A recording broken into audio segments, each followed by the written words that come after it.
What's up, everybody? Welcome to Defend Your Units. Johnny K Picks here. Alongside is my co-host Cody from Blood Money MMA Bets, and we are here to give you our breakdowns and fight picks and bets for UFC 309. I think that's right. 309. We're already there. Yeah, Crazy. it's quick. But, it was yeah, just how's it going, 300. Cody? Oh, it's going good, man.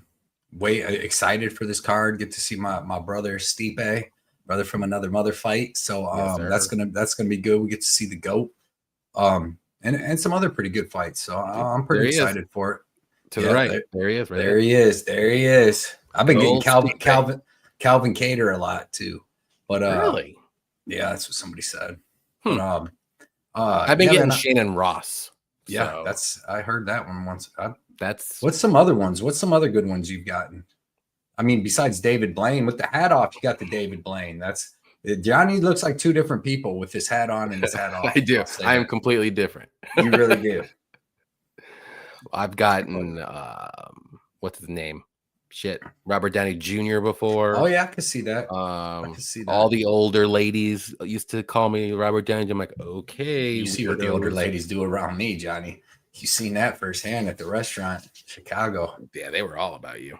I cannot blame them. I never will. That's good for when I'm 60.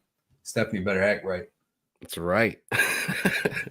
But yeah, UFC Vegas 100, the Centennial, if you want to say. I think that's how you say it, right? Last week? Yeah. What fights did you like? I mean, there was a crap ton of finishes. I didn't even go over any of them because there was 4 decisions, I think. Yeah, I was shocked at how many finishes there were. Cody Stamen getting finished. I didn't put in no bets, but I gave my Patreon a top 10 list. Told them I'd put in 3 if they wanted to. They could stretch it to 5, but the top 3 won. And then I lost on DraftKings. I forget who I had, but all the freaking underdogs got smoked. Every one of them. Yeah, and because I had somebody that got half a point as an underdog, and I'm like, damn. Yeah, dude, it was. Was it? No, I had Semmelsberger. Oh, okay. Yeah. So Tricoli got 1 point, and I was so mad. I had Gore in for a little bit, but I'm like, no, man, it was a decent card because of all them finishes. Didn't have a lot of name value, but the finishes, the fights were good. The main event, bro, Neil Magny was scared for us. That was the weirdest knockout ever, and he was like. I've seen him fight Jeff Neal and that not even be that scared about punches. He's just running around, dude, after he couldn't get him down. So yeah, I mean, I know I saw some people saying that Neal took a dive or something like that. Literally, he got punched in the face. That same thing happened. It hit him right here, hit him off the side of the head. Yeah, he just went down like a sack of potatoes. I think it's because he was doing the shit where he's scared and he's ducking, doing all the shit, and he just ducked right into it. So his momentum coming forward because it wasn't, what didn't even hit him on the jaw. It hit him no, it wasn't clean. Top B, man, when you got that power like Prates. That's right. But yeah, I only had a few bets. I think I had 5, but 1 got knocked off. So I had 4. I went 2 and 2, so I basically broke even.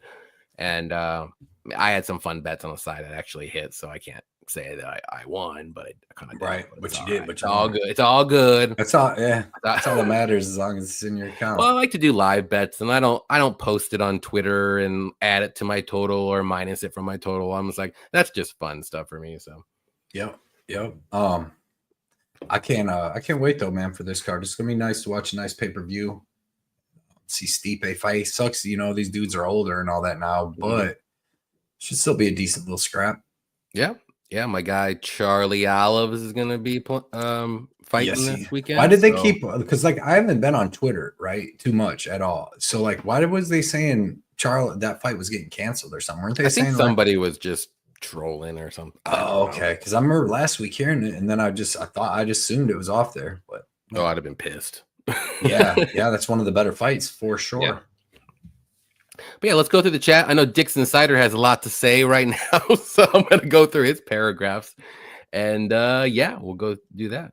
We got Dixon Sider. He got here early. He wanted to make sure that he's calling it right now. People are going to be in complete shambles when more than half of these fights go the distance, and they can't blame the new gloves anymore. That's another thing. That's the hot. They're going back to the old gloves. So We'll see if So they're it's just true or done with not. them gloves, the whole trial. I I seen don't John know. Jones talking about it, but the whole trial and Yeah, error I is saw over. like a tweet or something, or a post from him saying, like, he's a veteran. He didn't like how the newer ones felt, so he wanted to go back to the old ones, and then they allowed it, and I'm like, whatever, dude. For just Whatever you him guys. or everybody? It's for I think everybody. everybody. Yeah. So it's like, well, I mean, you guys, whatever you gotta tell yourself. Just go back to the old ones. I Sure. want to see some people getting fucked up. But now last card, look what happened. There was Right. like Everybody 9 was finishing finishes. everybody. Yeah. Yep. So what And the a lot of fuck? them fights that didn't get finished were close to at points. Like Exactly. the Romunis fight versus Bolanos, all them, a bunch of them. Mhm. And then before anyone tries to steal his thunder, my 2 best bets if the week is John Jones by split Ooh. and Jake Paul, and the Tyson fight Okay. ends by draw. Sprinkle both and parlay them up. All right, I like I that. don't mind it. I don't mind UFC it. can't afford to have the GOAT lose. They will have a judge planted to make sure Jones gets the robbery split decision. Remember, I told you Paul and Tyson draw, so no one loses and they still get paid. There you go. That's probably, I like that. Or a fight goes to decision or something like that. Right. Yep. Simply the best. Yep. Appreciate all of that. I hope all my comment. Yep, you're good to go. I did see you, Brighton. You were at the top for some reason, but I want to make sure I got you. What's up, man? Appreciate you coming out, hanging out with us. Paku, our guy. What's up, Paku? Sure, Paku. Sure. Let's go. And we got There Will Be Blood, our guy. If Ruffy doesn't get a KO, we go crazy indeed, especially with these older gloves. He better get that KO. Yeah.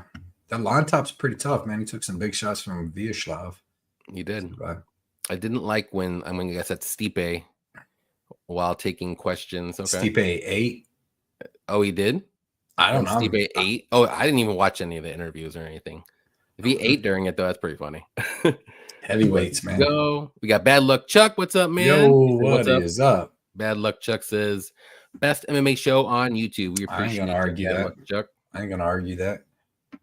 It was the same shot as Hill versus Walker. Temple shots are legit. Yeah. They put you out. Yep. Side of the head, baby. Paku. Yeah, Paku. There we go. We got Rem Dog in here. What's up, Rem Dog? Yo, what up, Rem Dog? But yeah, let's get this party started. And we have 13 fights now because they just added one out of the blue, which I did not do any tape for. David Onama and Roberto Romero. Yeah, you want to get that out of the way? Yeah. So what is this? Because I know Onama was supposed to fight somebody. So this is he was at least on the card. Lucas Almeida, and it's just happened yesterday, or actually maybe this morning. I can't remember what. So now he's fighting Roberto Romero. What's his nickname? Can you say that? Yeah, it is. What is it? Oh. I ain't gonna say that. El Charo. Yeah, keep it going. That's it. Yeah, El Charo. But yeah, he hasn't fought in Dana White. Combate Global. Yep. Hasn't fought very many good people. He fought a 10-2 guy. Not bad. Yeah. Beat him. Yeah, Justin Vasquez. Yeah, definitely did. And then the 26-14 guy, which I just think that's just a career regional fighter. Yeah. Most of these guys are. He is, what is he? 5'8". He's big, dude. Are they fighting? The Black Churro. Is that what it's called? Is that what it breaks down to? No, but it is. I don't know what Charo means, though. Yeah, man. I'm taking David Onama here. You know, David Onama is a beast. He's beat already good UFC contenders, good fighters in the UFC. He's good everywhere. He's improved his takedown defense. He's improved his offensive grappling. I like the under in this fight, because both guys are finishers a little bit, but I mean, Onama's definitely a finisher. I think he comes out and smokes this dude. Yeah, I'm going Onama too. Like I said, didn't watch any tape or anything on this guy, but he is young, 24 years old. He has, he hasn't really fought the best of competition. He lost early in his career. He lost 2 of his first 3 fights, and then he's been on a pretty decent streak. And he's only been knocked out once, but he is Mexican, so you got to worry about that. But I don't know about the cardio. We'll see what happens. But I do think Onama probably finds a finish later in the fight, maybe like even a submission or something like that. We've seen him do it against Garrett Armfield. So yeah, second round. Yep.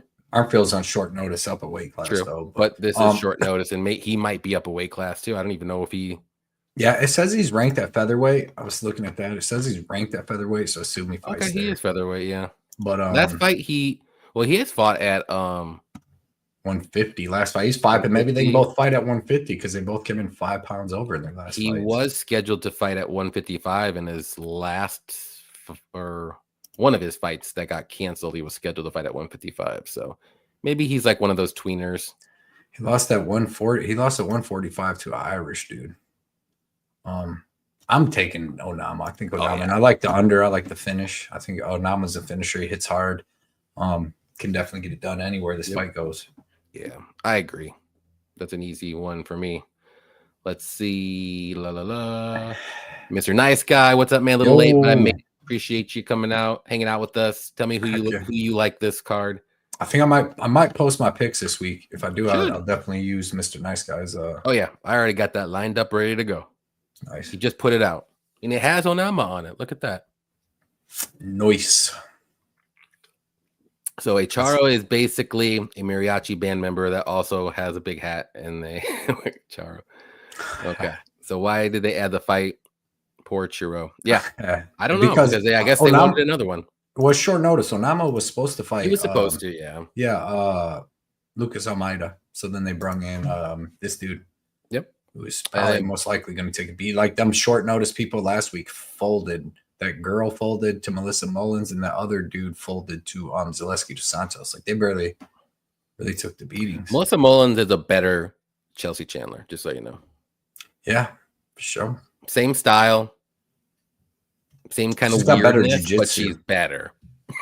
Yeah, I mean, well, she's fought terrible people though. The girl she's beaten up in I guess. So I mean, if Chandler has fought a couple decent, her first fight was Strolienko, who's not bad, but then what? Norma, she beat the little chick, little crazy girl that throws bombs. What was her name? Nunes. Jose Ann. Yeah. Is her spelled like that? I don't know if kind of. Like that. No, there's an I instead of an E. So I'm saying hers is Jose Lynn. That's how I seen it. It's Jose Ann. Jose Ann. All right, we got Bunny Hunter in here. I don't want to read this, but I'm gonna have to. But we always appreciate the donos. But I'm in a big losing streak on the underdogs. But Michael Chandler is gonna smash your boy Lock of the MF and card. I don't agree. I don't agree this time. I might have to agree with him this time. I'm glad you're not going to be on the show anymore now. You son of a bitch. I don't know. This time it feels different for me. Yeah. I think Charlie's on that legendary It is because run. Chandler hasn't fought in 2.5. We haven't even got there yet. And we're going to fight about it. We're going to get there. Bunny Hunter brought it up. Well, you should just let that go sometimes. Dude, shout out Bunny Hunter, dude. That's our dude. Our guy Ryan. What's up, Ryan? What up, Ryan? My dude's top heavy card, but should be fun. Martinez McGee for the fight of the night. Could be. Could be a great fight right there. Looking forward to that one. Some good fights on this card. Underrated. That was a great. That's a great call right there. Yep. Hit the likes, ninjas. Yeah, if you're here, hit the like button on YouTube. Appreciate it. Facts. That's the main reason I'm out the game, man. That's right. Yeah, we don't get enough likes. So now Cody only gets money from likes. So that was my comment. Them's the rules. Oh no, Bunny. Uh-oh. We got Mikey. What's up, Mikey? Chef Good Mike. evening, folks. Not you, Mickey Gall. F you. Shout out Chef Mike, man. That's my dude. Yes, sir. Weidman decision, Chandler KO. Get out of here with this Chandler love, guys. I'm with you there, Will Be Blood. You guys, no. I will not take any Charlie Olive slander. No. Sometimes people's on that meteoric rise, and there's just everything's going right for them. And that rise ends. Yeah, we've seen it for 2 years of nothing. Chasing Dogs, Denise, Brahimaj, and maybe Mora. I like them. Okay, Dog Hunter. Gotcha. Like it. I don't mind. Let's go. I do too. I feel unburdened by what has been. It was raining today and still looked bright out to me. It was still just like the world was beautiful. I mean, Beautiful. what the Chef hell that Mikey. even means, but You know what that means, right? I know what that means, but I don't know what that means. Oh yeah. When nobody actually knows. Come on. I don't have that weird brain that can decipher weirdness. Bunny Hunter, stop screaming, Cody. Let's fucking go. So don't stop screaming. Oh, don't stop. I can't even read because I'm so crazy right now with Charlie Olive's talk. People are going crazy. I'm gonna try, dude. I might actually hop on though here and there and do like some live streams and just watch the fights, hang out with people like that. Like I said, I'll still be doing DraftKings. That's what I'm gonna be doing to have fun. Well, I'm always down for live streaming. Yeah, especially the early ones. Oh, I'm always doing. Well, not next week though. Not that 1 to 2 a.m. I'll actually. That's actually good. It'll be good. That'll be a good one for me because I get up at 3:30. So like right when I get up, basically, I'll be able to start watching it, and then I'll watch it all day. Well, I mean, I guess I'll probably be done by about 9 in the morning. Yeah, but it'll be fun. 9 your time, yeah, I'll be done. I'll get up and I'll probably watch like the last 2 fights, maybe. Right. I might sleep in. I don't even know. Who's the main event? I don't even know. I'm. Is it Figgy and Jan? Oh, that's a pretty good fight. That's a good scrap. I would like to see that one though. Yeah, Game Over. What's up, Game Over? Are the new gloves going to be in play this week? What they said so. No. Oh no, they're not using it. They don't get a choice. It's just they all got to use. I think they're all doing it. It's all or nothing. But yeah, they're going back to the old gloves. If nobody heard that or seen that on any social media, for whatever reason, I guess John Jones said I want the old gloves, and everyone's like, okay, John Jones, you get what you want. It didn't feel right. Yeah, maybe they'll go back to them in the next card. Yeah, right at it's funny that they go back to the old ones, like I said before, when they got like 8 finishes in the last card. So yeah, John Jones wants to be able to poke people still. Come on, bro, Johnny. Chandler has a KO chance. I mean, everybody has a KO chance on anyone. Yeah, it ain't gonna happen. Ain't gonna happen. Dustin Stolfus knocking out Barry Old. That hurt my heart. That killed my DraftKings. That hurt my heart. I was like, you stupid idiot, and you are banned forever. He just, got up and got so reckless. It's just crazy. We got Alex. What's up, Alex? Quick question, Johnny. Who do you got, Tybura or Denise? I think, where are we at? If you can hold on, it's about 4 fights. Should I say it? I don't want to ruin anything because we just got started. I feel like you might be ruining stuff, Johnny. Okay. No, I don't know. Hang around, Alex. We'll go. I would say wait. We'll because it'll give you a full breakdown instead of just quick answer. Unless you just want to give him a quick answer. Okay. Well, it rhymes with. There you go, Paku. Bison. There you go. Yeah. I don't know. I just made that up. But you get the gist. UFC China next week. I'll be sitting around the pool at 7 p.m. Lucky you. I'd rather be watching it around that time instead. Yep, 2 a.m. I ain't getting up. I don't get mad when everybody else finally gets to get some good times. Like I said, I'll just be getting up for work, so it's money for me. I'll be watching on the way to work. What up, Dirty Reg? I'm sorry I messed it up. What up, Reg? But all right, here we go. Next one, we'll get to the fights, the real fights, because we will get to them now. Veronica Hardy versus Eduarda Mora. I'll let you start this one off since last one kind of didn't count, and we all said Onama. Yeah. So this is a tough fight. I mean, you got Eduarda Mora coming up to 125. I think it'll probably be a better weight class. She couldn't make 115 anyways, and then at 115, she slowed down a lot. We've seen it, and yeah, but. With Mora, it's just like her striking's not good. It's like it's really not good. She's a grappler. She's a big girl. She's super aggressive. She's got pretty good wrestling. It's more, like she's shooting a clean double. She's gonna body lock you and take you down. But she's a big girl. At 125, she's probably gonna be freaking huge even compared to the other 125ers. I don't know how this girl made 115, but she's still gonna be way bigger than Hardy here, right? Because Hardy, I mean, is just small. But Mora wants to get you to the ground. Yeah, I mean, she's not crazy small, but what's more about 5'6", 5'6", but there's going to be a noticeable difference. You'll see. Yeah, and I mean, she's going to be thick too, but so she wants to get you to the ground. She's got good ground and pound. She's got good submissions. You've seen it on Contender Series. You've seen it on her first fight against Montserrat Ruiz. But if you go watch her on the regional scene, she had like a split decision win over a girl that was like 15-15 at the time, and she like slowed down bad after the first round, just like she did against Gomez. But she's good though. Definitely good ground game, super aggressive. Then you got Hardy, who is good karate, like Taekwondo style. You know, she's moving around. She's got excellent movement. She doesn't throw a lot, but when she does, she throws with a little bit of power because she's usually catching girls coming in. But she's super fast, you know, and she's got pretty good takedown defense, and she's got pretty good wrestling of her own. You see against like what was the one, Juliana Miller or whatever her name was, and then even with Horth, Jamie Lynn Horth, all that.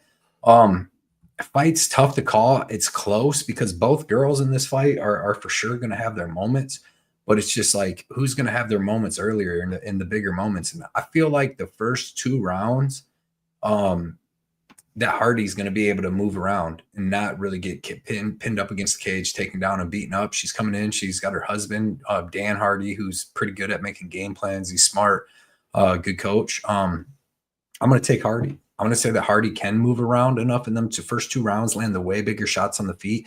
Mora is, like I said, she doesn't have really good striking. She's not going to be able to cut the cage off well with Hardy and just pin her up against the cage. I think Hardy's moving a lot. Hardy slows down a little bit in the 3rd round, it seems like to me in fights, but so does Mora. But I feel like in the 3rd round of this fight, like Mora will finally be able to get her hands on her and maybe land a takedown, but I don't see her finishing Hardy when she's a little bit tired. More like Mora's going to be tired herself. And at 125, I think it's going to make Mora even a little bit more slower. So give me Hardy, but no faith, man. You know what I mean? No faith, because if she does just start getting taken down from the opening bell, Mora's going to end up beating her up bad, you know? So, but I'll take Hardy. Say she comes in with a good game plan, uses the speed, movement, and the way better striking on the feet to get this win. Yeah, I agree with everything. I'm just going to go on the other side. I'm going with Mora. I'm still a believer. I know I picked her against Denise Gomes, and I look like an idiot. But you know what? In person, I was sitting next to you at Louisville watching that. In person. I had that plus 185 on Gomez. What? Yeah, but she is moving up to 125. I think that's a fantastic move. She should not have been at 115. I don't know how she even got close. And she's going to be bigger. She's going to be stronger here. Hardy is quick on her feet. She does have quick striking. Good BJJ. I think her takedown defense is okay. But if Mora can get her hands on her, it's probably going to be a takedown. And so she's going to have to stay around. Good thing it's a big cage, so that's going to help her too. Yep. It's just if Hardy can keep it on the feet and maybe outlast the cardio of Mora, but we don't really know. Maybe Mora has better cardio now that she doesn't have to drain herself that extra 10 pounds. We'll see. For sure, but, it's got to help. Yeah. Oh, I'm sure it's going to help too. Yeah. But and she might even be stronger, and it might fit her better. So we'll see what happens. Hardy's good. I just don't know if I'm like. I mean, she's not bad, but I don't know if I'm sold yet, and I'm willing to take one more shot on Mora to see where she's at, especially at 125. So dog prices can't complain. I think this will be a close fight one way or another. Or maybe, if Mora gets it down early, it might be game over. So it's just weird, dude, that you got let's see. I just want to make sure this is right. I haven't looked at a ton of this stuff. Yeah, you got a girl that's on a 3-fight winning streak fighting a girl that's on a 1-fight losing streak. Like, doesn't kind of make any sense to make this fight. Like, Hardy's won 3 in a row at 125. You got a girl that just lost at 115 coming up to 125. Like, Mora should be fighting somebody else that's not as experienced. What's Mora's record? Mora's 10-1. All right, she's got a decent amount. She's fighting homeless people in Brazil. That's yeah. I mean, I think it's gonna be close. Either way you look at it, I think it's gonna be a close fight. But what's that? Is it Legend OG? Okay. He guessed it. It. There will be blood. We got Artem in the house. What's up, my fellow Olives man? No way, the boys are back. We're always back on Wednesdays. Shout out Artem. This one. Yeah, it's gonna suck. I'll be watching though. I'll watch and comment. Hell yeah, you better. Maybe it might be a week or 2 off. I've been but I always for you. Don't worry about it. I'm hop on. I'm gonna decompress a little bit. It's okay. But yeah, appreciate you coming out, Artem. Definitely check out Artem MMA on YouTube. He puts out all of his picks and breakdowns and stuff like that for every card. He even does Dana White Contender Series and stuff like that. So if you're into all that stuff, definitely give him a follow. Sure. Artem from New Zealand. Yes, he is. Yep. Sure, the brother Artem. Yep. Mora has a great training partner in Jailton Almeida. Yep. True that. Yep. Don't disrespect my OnlyFans queen. Is she out the UFC? She took some beating. I think so, but I could be wrong. Yeah, but yeah. Mora has no aura. Did you just say that because it rhymed? Mm-mm. Okay. I definitely didn't. I mean, it does rhyme. She's pretty tough though. But that's fighting 115ers, and Gomez, that fight was pretty good. How about Gomez fighting like a bum against Carolina? Like, it seemed like she could have knocked her out if she would have just kept throwing punches, but she hurt her. Yeah, Carolina's pretty durable though, man. I should have known that. She was getting cracked though, dude. Like whenever like Gomez really like let go with her hand, she was cracking her, but she just. But Gomez does slow down as the fight goes on. I don't think the power translates after the first round. I think it just diminishes quickly after the first round. Right. I said mostly. More she is athlete and record. Yep. Yeah. Hardy for the W. Has great aura. Everybody like to move up for Mora, but she's not fighting 5-foot strawweights either. True. Yeah. But she should have better cardio. Should, but we just don't know. We have to see. I'm assuming that she will. She won't have to death cut that extra 10 pounds, and it might actually help her out in the rounds 2 and 3. So we'll see. I think Hardy has takedown defense to win 2 rounds. Also, she's so fine. Dan, a lucky man. Facts. Those are. Yep. I think her takedown defense is pretty good. I wouldn't say that. I think she does get a takedown at least. I think she gets taken down at least once. So throwing it out there. That was the live. This one's a live resin. I like the rosin too, but that one's a resin. Yep. It's a 1 grammer. UFC punishing her for missing by not giving her a softball moving up. Yeah. This is did she miss on the Contender Series too, or no? I don't think so. That's like the one that she didn't miss. Didn't make it, but she might have missed. She missed against Mazerat. She missed against Denise, and she made Contender Series. So the first 2 UFC fights she missed. Yeah. She was 119 and a half. Ooh. And the other one, she's like 116 and a half. So she almost got there. Yeah. She's big. She should be good at 125. Yeah. Especially with her style, I think she'll be okay. Until she gets to the upper. Then she's going to have to figure that out. Charles will get the win. Yes, he will. You know it. Good possibility. Mostly because it rhymes. I like it. Yeah. More Hardy by sub. That'd be. I haven't seen the videos with Nina. I've seen some of Nina's video. We talked about the one Nina drama. I've seen some of it. It's just. Yeah. She looked wild. Scotty Law and Scotty Law, what's up, man? Soon to be 2 times UFC survivor. He won the first one? Yes, he did. Oh, yeah. Scott knows what he's talking about.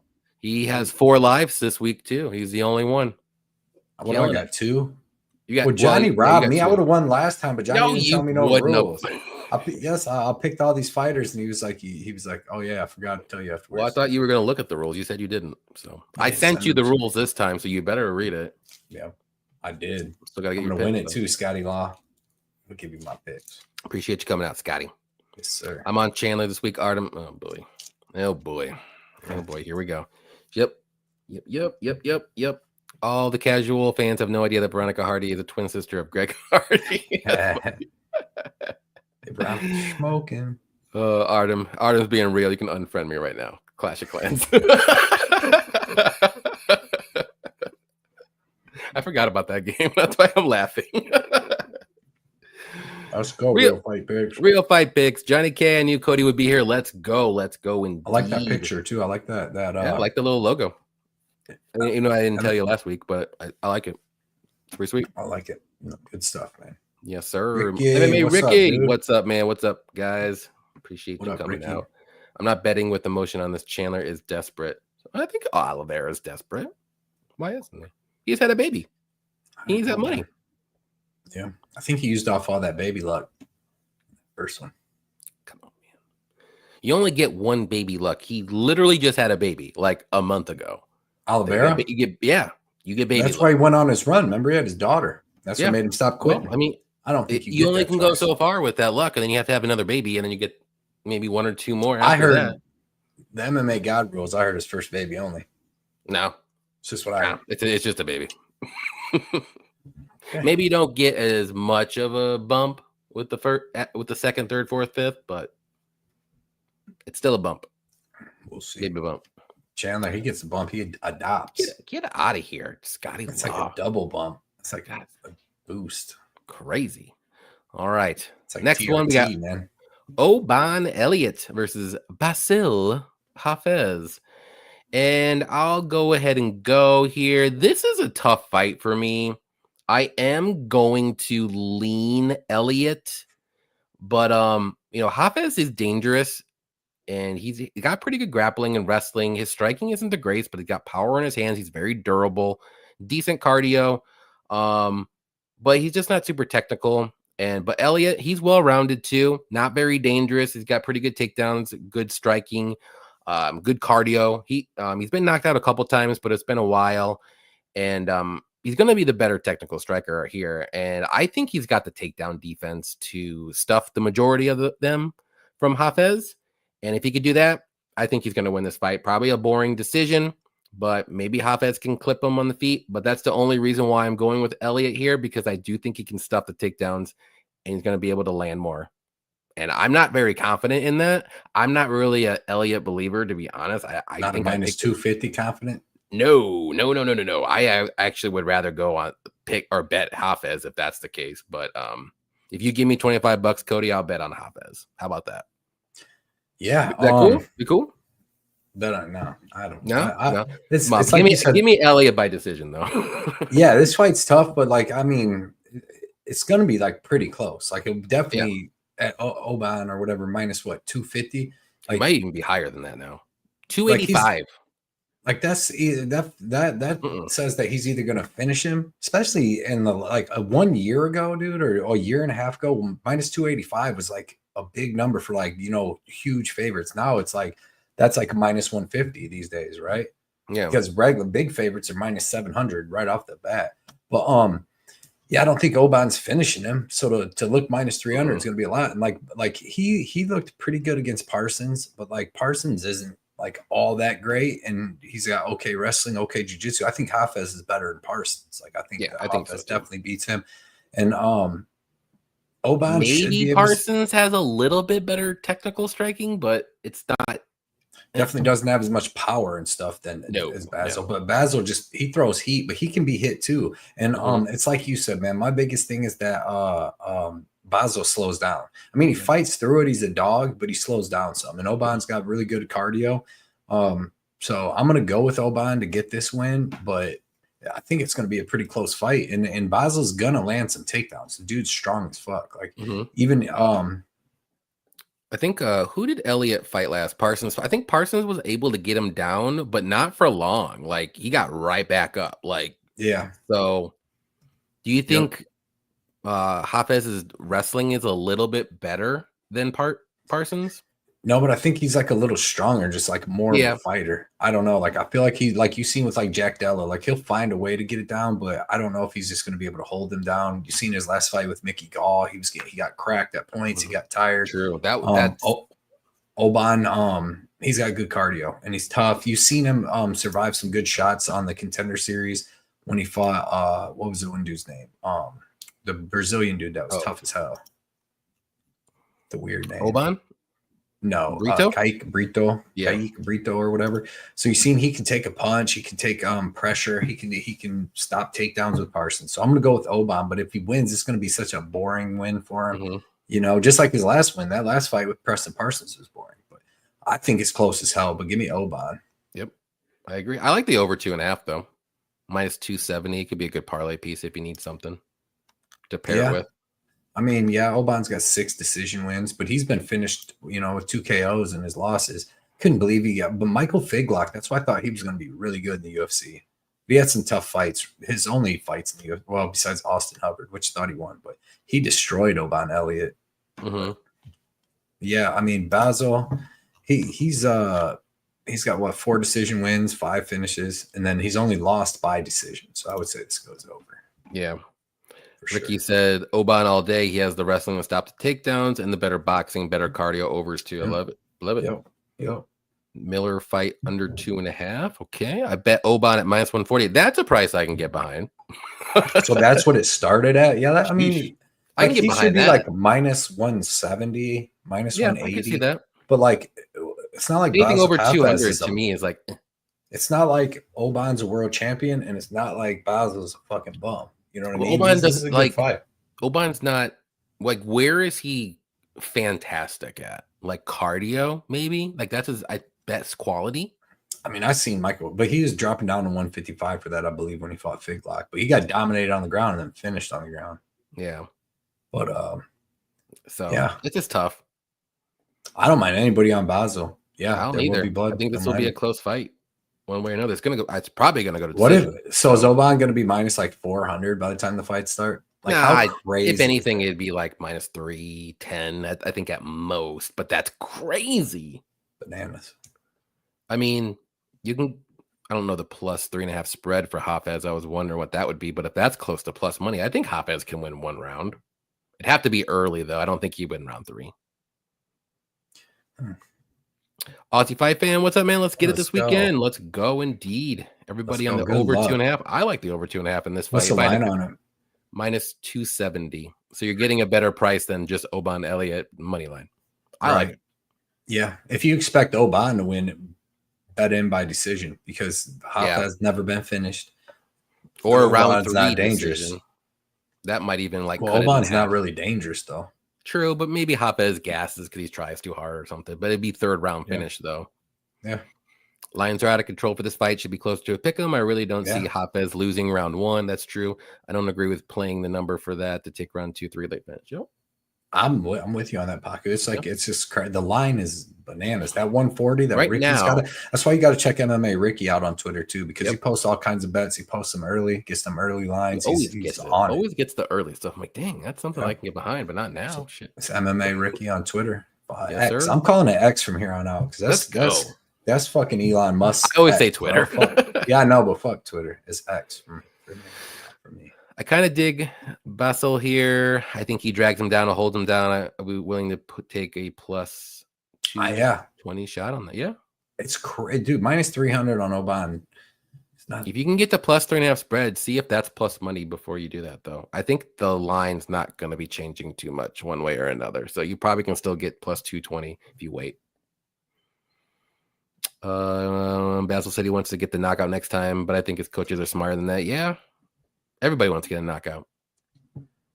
Nice. Sonic the Hedgehog comes out in 3. Okay. I'm about to buy me an Xbox. Now that I got time, I'm going to get back on the UFC game, hang out a little bit. Ew, is that true? Dude, yeah, listen, I'm going to do my first. I don't know if I told you, but I'm going to do a documentary. I just wrote the dude a letter yesterday you told me. his prison, some like the crime things.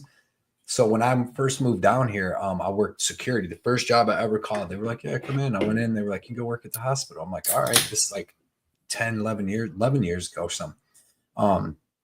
Worked security at the hospital at U of L hospital, University of Louisville hospital. It's like a student one, but it's where if you don't have insurance, you go there because it's got all the crazy people. It's got psych ward, drunk tank, all this.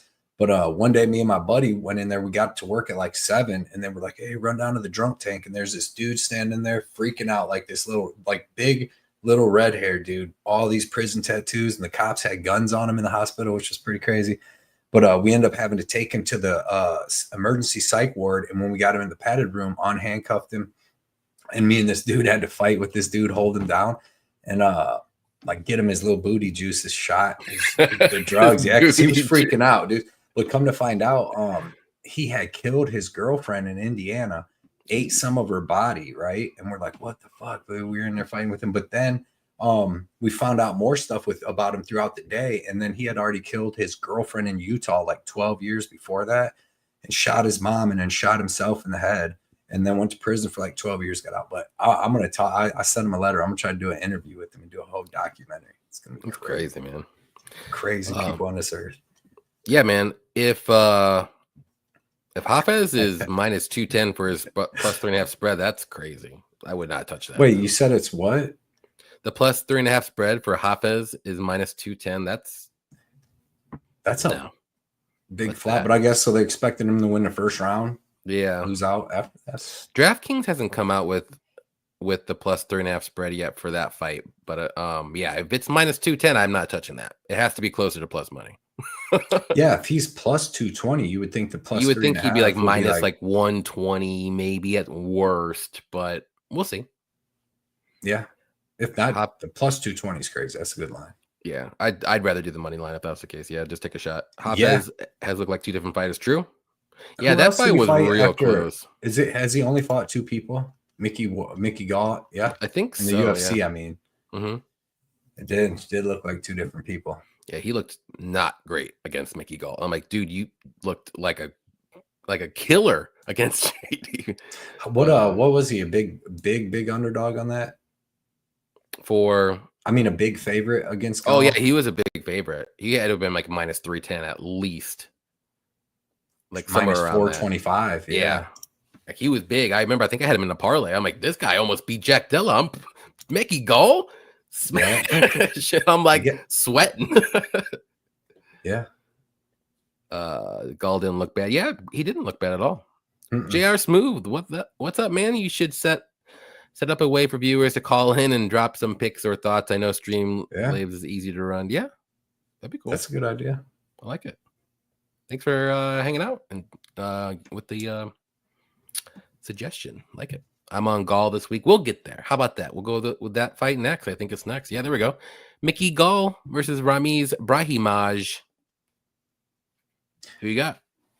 I'm with you guys with Mickey Gall. Like, he's really not that bad. He's fought, besides Michael Jackson, he's fought like pretty tough dudes. Yeah, through his whole UFC career, you know. So, I mean, and CM Punk, I forgot about that one too. Mike Malott. Yeah, he's fought Mike Malott, Mike Perry. Sage Northcutt. Yeah, so Sage. But he got his face busted. We've always seen him, I think, once. No, I think he backed out of the fight since then. But yeah, I don't know, man. I'm going with Gall just because I don't think Brahimaj is all that good. I know he had a bunch of health injury, like health stuff that he was out for a couple years. He came back. He fought Garimbo.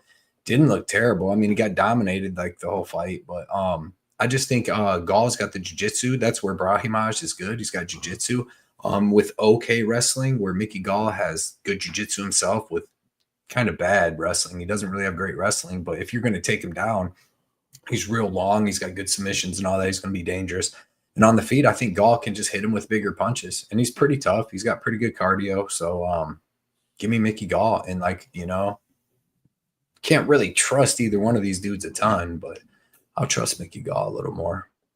Yeah. Yeah, I'm on Mickey Gall as well. The only thing I think of whenever I see Brahimaj is just his ear flapping. That's it. Oh, yeah, with the ears, Max Griffin. That was wild, yeah.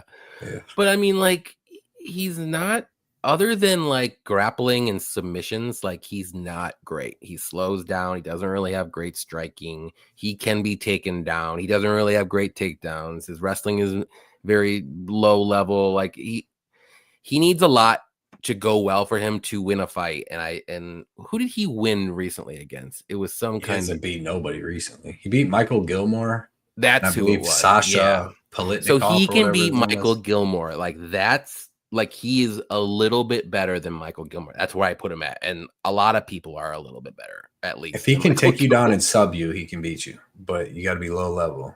Yeah, very low level. And Mickey Gall's not that low level. Like, he's actually pretty good. So, well, better than what his record looks like. Let's put it that way. So, yeah, I got to go Gall here. I mean, I was really tempted to, like, at minus like 120, 125 to take him. He's up to minus 140 now, but I was this tempted. But then I was thinking about it. I'm like, man, this is such a low level fight. There's other spots to attack, but it's not a bad. Once it gets above 150, I wouldn't touch it, but. Yeah, I think Mickey Gall wins this one, whether it's by, maybe he gets a knockout, maybe he can get a late finish, or I think he wins a decision for sure. He just has to worry about not getting subbed, probably in the first round and a half. That's it. Yeah, well, Gall's probably got better jiu-jitsu than Brahim. Probably. Like, but yeah, it's a tough fight to call. I mean, I like the over. Brahimaj, you know, he fought tough against Garimbo, stayed in there. Even when but Court McGee beat him down. Dangerous at all. No, but Court McGee was a little dangerous. Yeah, can be. I can see it. Yeah, he can. He on the feet. If he keeps the stand, he throws them. He's long and lanky. So yeah, I'm going with Gall, but I wouldn't really trust to put money on it. True. Like a big bet, anyways. Yeah, I'm on Gall this week. There we go. Rem Bussell said that the fight said that at the end of the fight. He wanted to get the knockout or something. Don't trust. Yep. Ricky says I like Gall too, but above all, I like the over 2.5 at -150. Yeah, right now it's at -180. I just don't see Brahimaj finishing Gall, and then Gall could finish him, but yeah, Brahimaj. It's just like are you trusting too low levels to hold it out for 2.5 rounds? No, but they're both lower. Most of the time, both their ways to finish is on the ground grappling, and I don't see either one of them finishing each other. They're both so good at I don't see either one really just finishing each other. So. Yeah, it might be have to be Gall on the feet. Yeah. Parlay the over 2.5. There we go. We got Money Liner. What's up, man? How are back Liner? With the $2 donation. Appreciate you, Money Liner. Oh yeah. Hell yeah. Who do you like this week? Who's your favorite bet, Money Liner? Keeping the lights on. Let's go. Yes, sir. Gilmore is arguably the worst welterweight. Facts. Yeah, besides Mike Jackson. Those two are up there for sure. Michael Gilmore would beat up Mike Jackson. Ooh, that's a hot take. I like it. Not really that much of a hot take. Mike Jackson. That dude's a turd burglar, dude. You ever seen him on Twitter and stuff? Yeah. The fighter that he's a turd. Yes. To the highest. I don't follow him, but sometimes I scroll past it for some reason. Hey, that's why Pete Rodriguez, he's gonna be up in my top 50 forever. That knockout, that highlight.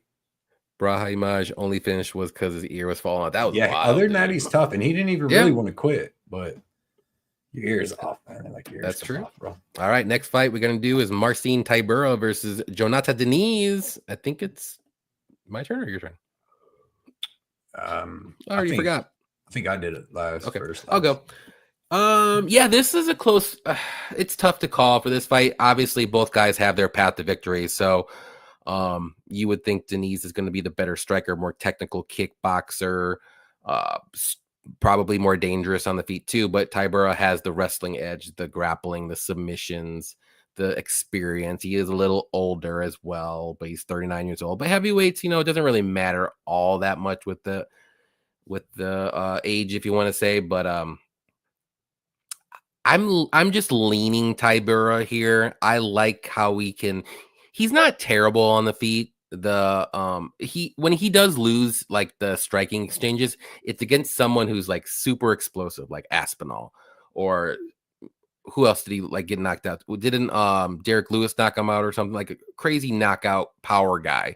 And not to say that Diniz isn't one of those guys, but like after the first round, like I think he slows down, and I don't know if he's going to be dangerous enough to get Tybura out of there. I think Diniz has like one round, maybe a round and a half to get him out of there. Otherwise, I don't think he's going to finish him. And Tybura, if he gets that wrestling going, or even just holds him up against the cage just to wear him down a little bit in the first round, I think that'll be just enough to beat him, whether it's going to be by decision or a late finish. Because I don't think Diniz is going to be able to get back up after a couple takedowns, to be honest. So. Give me Tybura to win. I'm going to say a late finish. I'm going to say third round finish. I think he gets it done, whether it's going to be by ground and pound or maybe some kind of like a rear naked choke or something like that. So, but wouldn't surprise me one bit though, as well, if Diniz just lands a powerful shot like 20 seconds in the fight. So right. We've seen it happen with Aspinall. So, Aspinall's on a different level, obviously, but he got, I think, a couple of people got him like that. The Abrarimov or whatever that dude, the big bald Russian dude, got him a while ago. Yeah.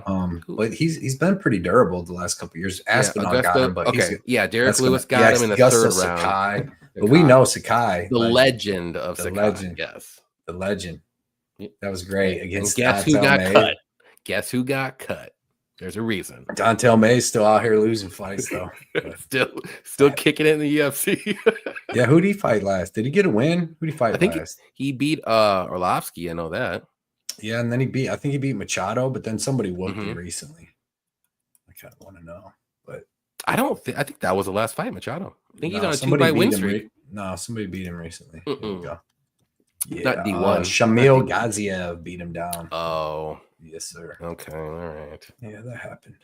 But he was on a streak before that. He had won one fight over Machado, who's equally terrible. Yeah, that guy that's is true. terrible.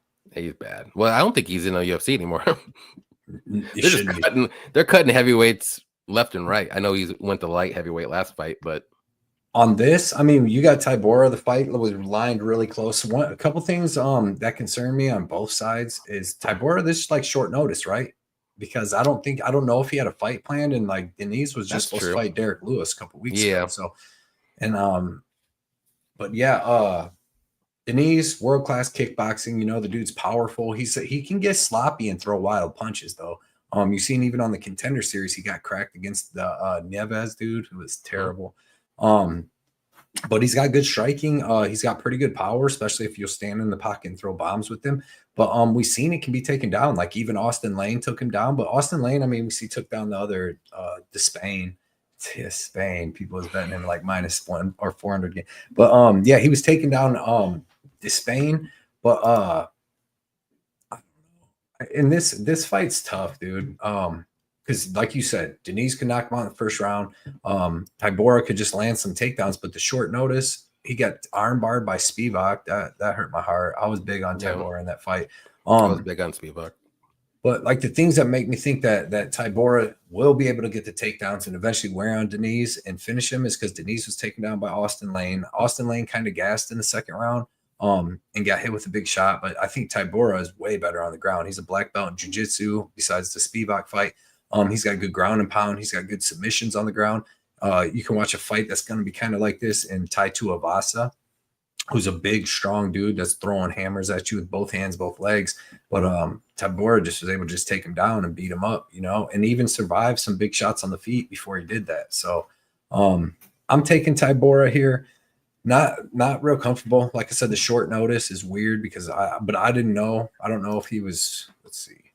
Yeah, I'm not sure if he was scheduled. Nothing got like after Spivak to Deniz, he didn't have nothing scheduled. So, I mean, is he coming in? Going to come in a little fat, out of shape? Because this, when was Deniz supposed to fight Lewis? Was that on a pay-per-view or?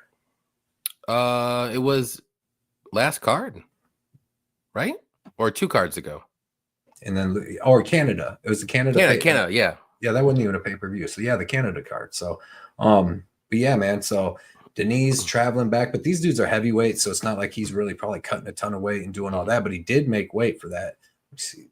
I wish we could see what he came in at weight if he does cut weight, but I'm still taking Tybura. I think when Tybura gets him to the ground, it's going to be a different kind of pressure than Austin Lane because, like I said, Tybura holds position. He transitions. He might take mount, beat him up. He could choke him out and just ground and pound him and wear on him.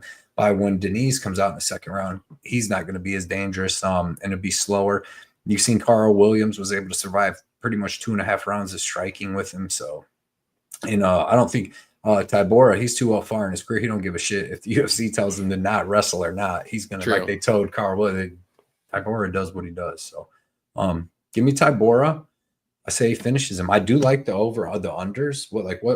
What's the lines on them? Like maybe it's not over, 1.5. Over under 1.5.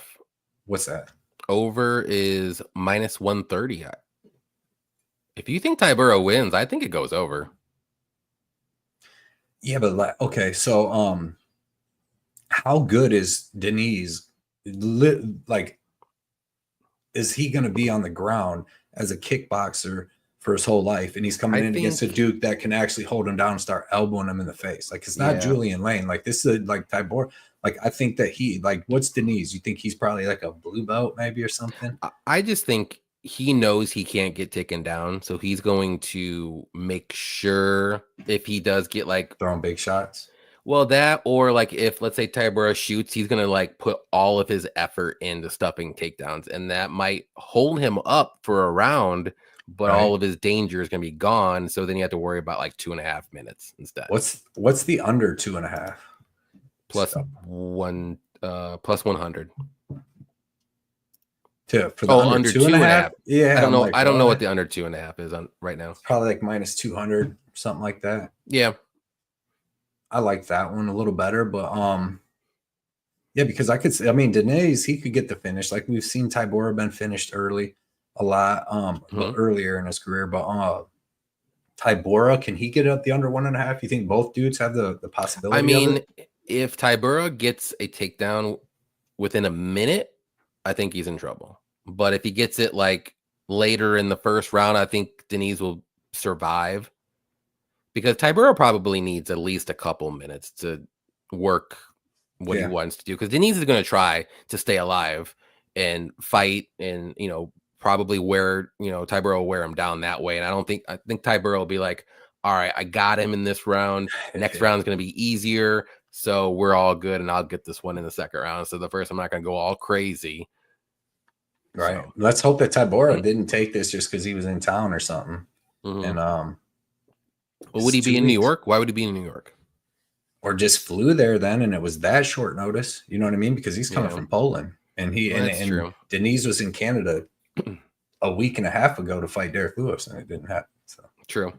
Yeah, I don't know that whole situation, so that's another good thing to bring up. Let's see. We got Mushroom MMA. What's up, Mushroom? Denise are where the bitches belong.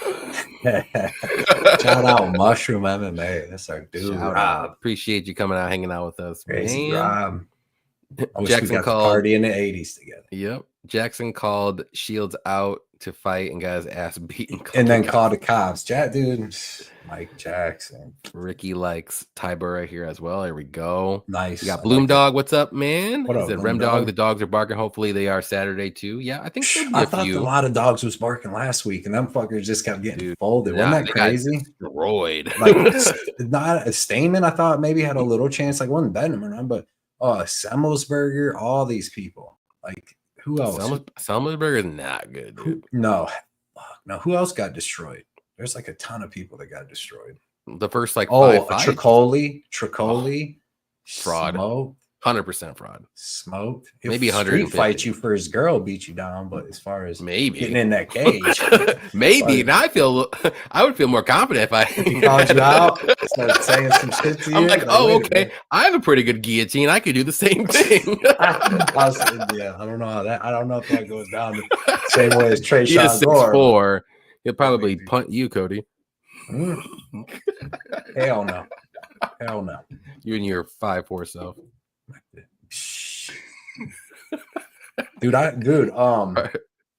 When did you guys still? We gotta have to look. There you go. When did you? Ryan likes the over 1.5. Yeah, I could see it going, but it's another thing where, dude, them heavyweights. But yeah. As long as Denise can survive on the ground and Tybura can survive standing. Yep. Here we go. We got the announcement of the night. The return of Mushroom MMA full card breakdown show will be back in January 2025. So if you don't know who Mushroom MMA is, go on Twitter and YouTube right now. Mushroom MMA. Bloop, bloop, bloop. Hit the like button, and then he's going to be coming back in January. So definitely do that. Rob. Check him out, and have some fun in January. Mushroom.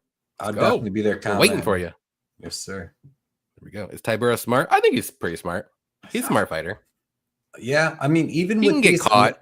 The thing why you should like that over though, the 1.5 is if you watch Tybura, even with Tai Tuivasa and with maybe not as much with Tuivasa, but definitely with like Hardy in them. Like he took his time in them fights before he took him down. Like he struck with him for a little bit. Like Greg Hardy, that went over 1.5. Walt Harris, he'll find a way out of a fight. So that was over in the first round. Lagoy, he's not finding any way out of a fight. Romanov. Remember that? Remember what did I get Tybura at in that fight? I told you guys about Romanov. You said like plus 300 and something. He's like plus 385. Back when I used to be able to pick fights, but back in the day, sheesh, when we were kids. Obviously, Aspinall got him out of there early. He took Tai Tuivasa out of there in the first round. Maybe he wasn't as smart against Sergey though.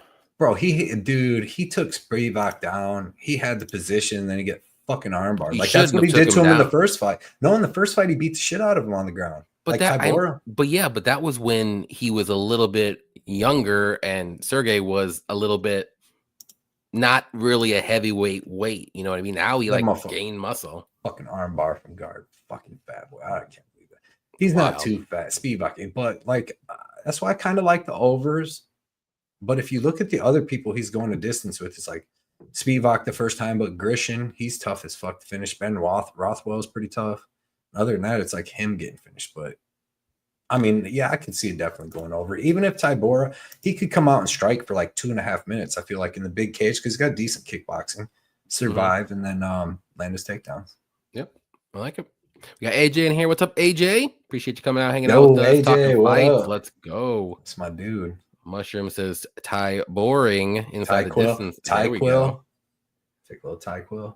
Let's see. Dirty Rez. I was going to take Denise to KO Lewis, but I don't think he does that to Tybura. Take him down and then go to work. Yeah. I had Derek Lewis in that fight personally. Hey, who did Dana White say that about the one time? He said if Ambien wants to go to sleep, they watch someone's fight. I don't remember. It wasn't like that's Ben pretty funny or something. Yeah, no, it's hilarious. He's like, dude, someone was talking crap back in the day. But. Yep. Tough fight to pick, especially considering Tybura's last performance. I kind of think Denise can sprawl and KO him. Super dependent on initial takedown attempts. Possibility. Man, I think the longer the fight goes, I think Tybura has 3-round cardio for a heavyweight, though. That's like a certain skill to have as a heavyweight. You know what I mean? I don't know if Denise does. I know he went 3 rounds in his last fight, but he only had to worry. Carl Williams didn't even shoot a takedown, did he? Remember? He kind of grappled him up against the cage a couple times in the first round, but he didn't go hard. You know what I mean? Yeah. He didn't like chain wrestle and try to get the takedowns. And then in the third round, took him down and almost finished his ass. It's like, dude, you should have got that wild. Yeah. Let's see. The next fight here we got is going to be Jim A10 Miller versus Damon Jackson. You tell me. You tell me the fighter that you're going to pick, and it better be who I think it's going to be, or else. So these are tough ones. I'm not going to lie. I haven't looked at a ton of these, doing go with your gut. Go with your your heart, your gut. Dude, that's the good thing about these pay-per-views. All of these I can just do off the head, or do off the top of my head. Just no, but there you go. Love it. So yeah, it's Damon Jackson all day. Not just like this is tough. Why is Damon Jackson coming up to 155 and then being the favorite over Jim Miller? Like, that's to me, that's kind of weird. That's one of my questions too. It's very weird because it's weird. It's a weird freaking. It doesn't seem like that should be. I know, so Damon Jackson got a win at 145 over, and maybe this is why, because he got a win over 145 over Hernandez, and then Hernandez beat Jim Miller at 155 because I kind of thought Jim Miller could have won that fight. But yep. So maybe that's why they're thinking Damon Jackson wins, but he's coming up to 155. The problem with Damon Jackson, obviously he's got good cardio, junkyard dog, but the problem is he's a junkyard dog, but he can be hit and he can be knocked out. Like, he's been knocked out early in fights a couple times in his career. And Jim Miller, that's what he does. At 155, he might be a little shorter than Damon Jackson, but he cracks southpaw. Fast ass head kick, got a fast straight right. We've seen him knock some lower level dudes out here more recently, but he's also choked some other up and coming prospects out and stuff like that. But this is going to be a really good fight. Honestly, it's kind of weird. I guess Damon Jackson's the favorite because they're expecting him to survive the first and then take over on a more tired Jim Miller in the second and third, but Jim Miller's been kind of looking good, you know what I mean, in the second and third rounds lately, even against Gabriel Benitez. Obviously, he got beat up by Bobby Green, but in a couple fights, he's looked better later in the fights. He had Lyme disease and all that stuff earlier, and seemed to slow down all the time. But I don't know where Damon Jackson's going to be better than Jim Miller. Maybe he probably can land the takedown, so maybe. That's maybe that, but then Jim Miller is dangerous off his back. But I'm going Jim Miller. Damon Jackson's good everywhere. Jim Miller's good everywhere, but he's got more power and he's more dangerous in the submissions. And I'm not just going to bank on the fact that Jim Miller gasses out against the 145 or up at 155. I think Jim Miller can take him out in the first round, honestly. If Damon Jackson, Jim Miller is crazy dangerous in that first round against anybody. He throws heat and he ain't scared to get hit back. And if Damon Jackson, dude, starts throwing heat with him in that first round, I guarantee Jim Miller could get him out of there. So I'm taking Jim Miller all day as a dog, a junkyard dog too, a skilled junkyard dog. So that's exactly why 45er coming up against a 45er that has durability issues. Yeah, that's exactly why I'm picking Jim Miller too. I just think he's the bigger junkyard dog. If Jim Miller comes in and makes this a brawl, he's gonna win this fight. 100%. Jackson crumbles when people pressure him all the time. And yeah, I mean, I think it's a close fight, but I think Jim Miller is gonna want it more. And I do question why Jackson is coming up to 155 to take this fight. Maybe he's been losing at 145. Yeah, so I mean, he might be a little bit bigger. Maybe it helps his cardio a little bit more, but like I think Jim Miller is good enough. I think he's a better striker. I think he'll be okay with the wrestling. I think he'll be okay with the grappling if Jackson tries to do that. But I know who has a bigger heart, and I know who's gonna be more durable and who's gonna be a bigger junkyard dog. And give me Jim Miller. Love it. I'm gonna say he can get a finish in this one, but he can get a decision too. Damon Jackson's been knocked out 4 times, submitted once. Yep. I think if Miller wins, it's going to be knockout. Personally, feel it in my bones. I don't mind it. And I like the Jim Miller plus 3.5 spread. It's at minus 150. And I don't know if I like unders in this fight. Just I don't know if I do. Just for that, just fact that I don't think Damon Jackson finishes Jim Miller. Jim Miller take a fuck beating, and Jim Miller could definitely fucking finish like Damon Jackson. But yep, that's why I like the plus 3.5 spread. 150 minus 150 for Jim Miller. Yeah, I'll take that underdog. Get that under junkyard dog money. He's plus 150 right now, but that's if you want to be good money on Jim Miller against Damon Jackson, dude, super safe though. Super safe minus 150. He's like win one round. He ain't gonna get finished. I know it's Taporia, but remember what Taporia did to Damon Jackson. Remember what Dan Ige did to Damon Jackson. Like that one dude in the PFL, Mavalid, Billy Q. We were there. We saw seconds. He didn't finish him, but he came back, and the dude, almost Damon Jackson actually gassed. Yeah, he had him hurt a couple times, but Damon Jackson's done that actually gassed. So, but Jim Miller in that first round is dangerous as shit, dude, throwing heat. So, yep, and Miller loses to like very skilled like strikers, and I do think he beat Alex Hernandez, but that's a different story. I do too. So so he could have been on a run outside of Bobby Green at all on the feet. So even the Bobby Green fight, like you could just say he's a junkyard dog there in that fight. He ain't gonna quit at all. So nope. Give me Jim A10, baby. I love him too. Check out his Instagram. I don't know if he's on Twitter as much, but his Instagram's great. He like lives on a farm. Does all kinds of stuff. He's hilarious, dude. We got Text 416. What's up, man? Blood Money looks like Wolverine. There you go. A Wolverine. Like the Wolverine or a Wolverine? I would say Wolverine. I just said Wolverine. I'll take it. Scotty Law says, I think Cody is favoring the short guy because he's 5'3" in real life. Just being biased. I hear. That's what Johnny told me. Johnny be lying a little bit. That'd make Johnny 5'2". So Scotty said Jackson is tired of cutting weight and he's getting older. Fair enough. Yeah, and I mean, I think he's coming off a loss or two, right? At least one, right? Yeah. I don't remember who. Let me look. It was Chepe. He beat Alexander Hernandez by split. Oh yeah. So yeah, I mean, I can't. So there you go. There's your MMA math right there. I mean, Jim Miller barely lost to Alex Hernandez at 155, and then Jackson barely beat. That's what I said earlier. That's why I'm like, that's the only reason that's got to have Damon Jackson as a favorite. I think this fight should be a pick'em.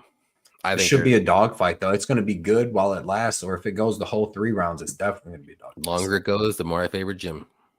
Love it. Yeah, let's go all day. Jumbo Loco. Sorry, I'm late. Seems people don't want to work nowadays, so I'm getting all the overtime. There you go. Take it while you get it. Can't wait. Tax-free overtime coming up. I've been working a ton of overtime. They keep us over every day. First, it's 42 minutes every day, but you already worked 10. So might as well stay there then. Huh? I said you might as well get that 42 minutes then. Yeah. I want to go home. The Jim Miller. There we go. Jim Miller. Let's fucking go. Let's see what Bad Luck Chuck's got. What's he got on this? This will be an interesting clash of styles. I think we're going to see a surprise here that no one expects. What kind of surprise? Let's go, there. It's like a fortune cookie. That was a fortune cookie. We need some good. Took absolute shit kickings in their last one, but Damon turning around less than 3 months. There you go. True. Good stat. I like it. Bad Luck Chuck. What's the algorithm say for this? Yeah. But we'll get to the next one while he does that. We got Chris Weidman versus Eric Anders. Is it? Yeah, it's my turn. It pains me to do this, but I gotta go with the dog. I gotta go with Chris Weidman to win this fight. I don't think Eric Anders is good at all. Not to say that Weidman is good, but I think he's better. He does very good eye pokes. Good striking, decent. And when he does wrestle, he doesn't wrestle too much anymore. His chin can be a little suspect, but that's a while ago. But Anders, like, he does have power in his hands, but he's just wild on the feet. Okay wrestling. He's hittable. He can slow down. Like, both these guys are a little older, but the tons of money is coming in on Weidman, and I totally see why. Like, I thought that line it should have been flipped earlier in the week. Now it's a pick 'em. I think I know Weidman was plus 140 at one point. Okay, but let me look. But where you at? But yeah, I like Weidman in this fight. I do think it could play out fairly close. I do think this probably goes to decision unless somebody gets a knockout early, and that would probably be Anders.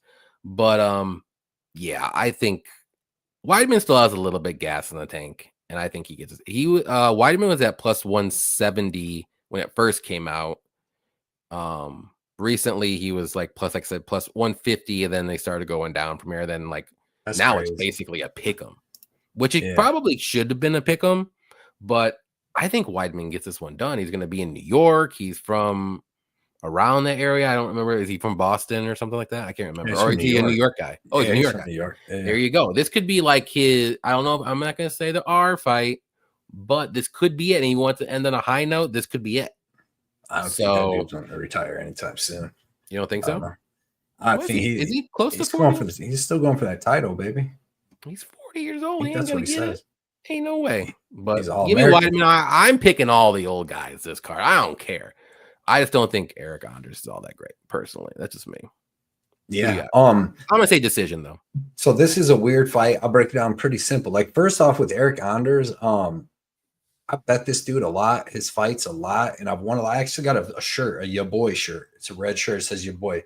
I ordered it because I made a max bet on him, and he won. I told him I would buy one. He messaged me because I tagged him in the thing in the bet. But yeah, like, you got to watch him on weigh-in day.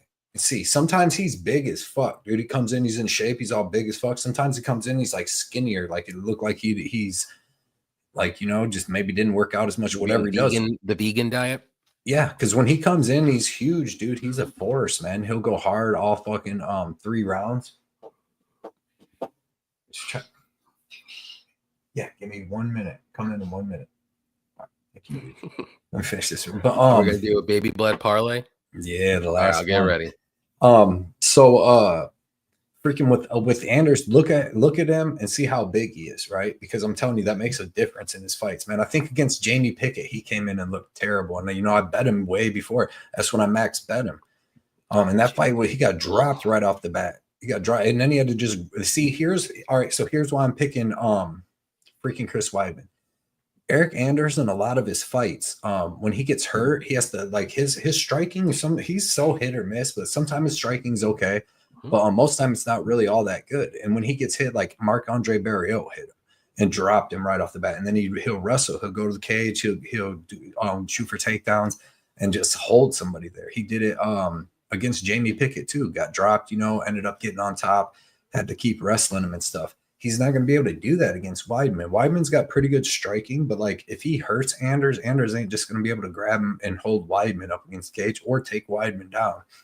Weidman can probably take him down and hold him down, to be honest. So Eric Anders being the favorite is just bananas, because I like him. He's a good dude and stuff, but like, I don't know where he's like great anywhere. And like, he's like how Khalil Roundtree used to be, where you just don't know what version you'll get. Sometimes he comes in, like I said, like a beast. He looked like a beast against Barriault, even though he got dropped right off the bat. He was big. I think he knew he was in for a war, came in good shape. Against Pickett, he probably just didn't train as hard or something. But yeah, I'm gonna go with Weidman, dude, because I'm gonna say that Weidman's got a little bit better striking. As long as his leg doesn't get broke, he's gonna get that home. He might just start poking. Why are you putting that bad juju on him? Just saying, man. That when you bet, man, there's people. Hey, man, break a leg. But he's gonna get the hometown cooking a little bit, and plus maybe he can poke dude in the eye, kick him in the nuts a couple times like he did Bruno Silva. So Hell yeah.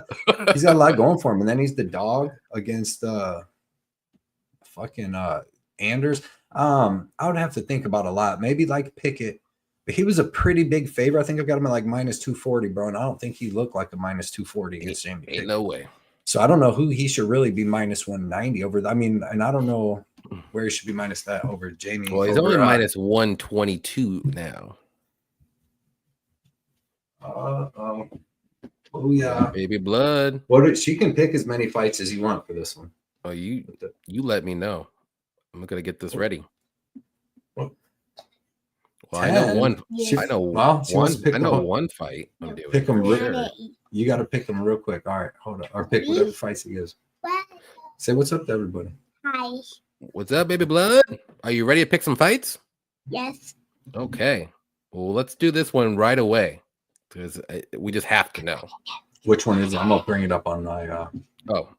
Oliveira and Chandler. Or wait, let me see how big it is on there. Okay, never mind. She can see that good.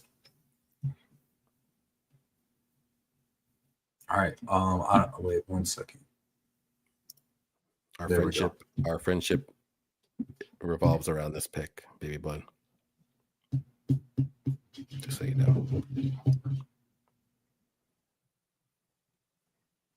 Pick Charles Oliveira. Why? Because he's flexing. You just feel like he's got the skills. They already fought once and he won, so that might be a good pick, girl. I like it. Okay, we're still friends. Johnny likes it. That's his favorite fighter. All right, so he's happy.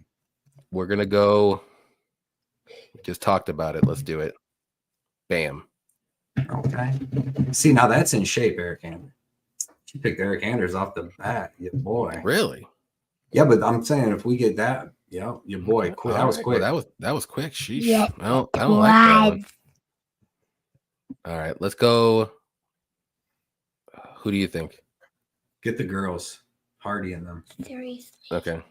Let's do this one. I don't know if she's ever picked a girls fight, really. I think she has a couple times. Okay.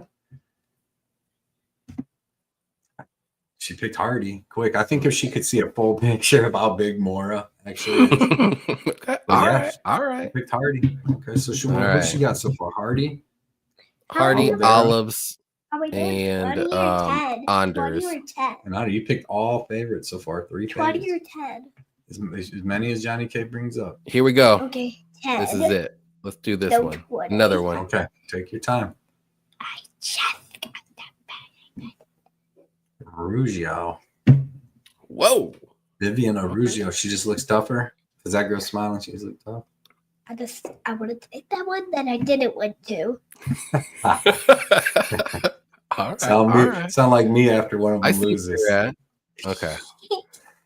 Well, we got to do the main event. So yeah, do the main. This will be the last one, beauty. Here we go. All right, who's gonna win this one? What? Stipe Miocic? Wild. You take a pick? You sure? Yes. That's John Jones. You ever heard of Bones Jones? Yes. The goat. Remember when Dad explained what it is when somebody calls a human a goat? Yes. Yeah.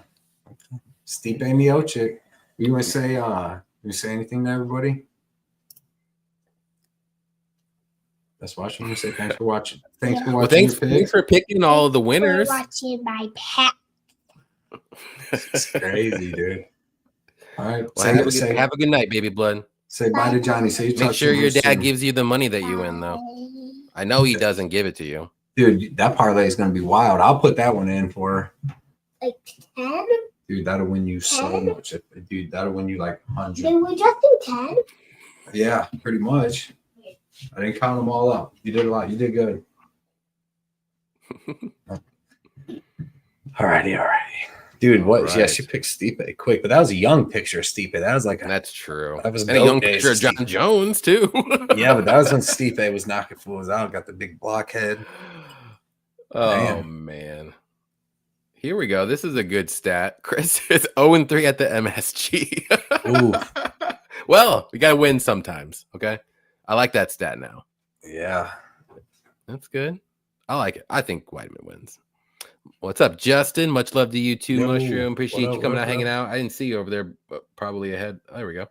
Maybe the elbows for Weidman too. Anyone remember Weidman versus Mark Munoz, yeah, Yeah, step in. there you go. That was such a, and Munoz was a prospect then too. That was when Weidman was coming up. Yeah, that was a 6 stepping elbow. Yeah. Why Cody stop with the predictions? Anyways, picked Hardy or Mora. Mora for me. But yeah, Cody, if you want to say why, stop him.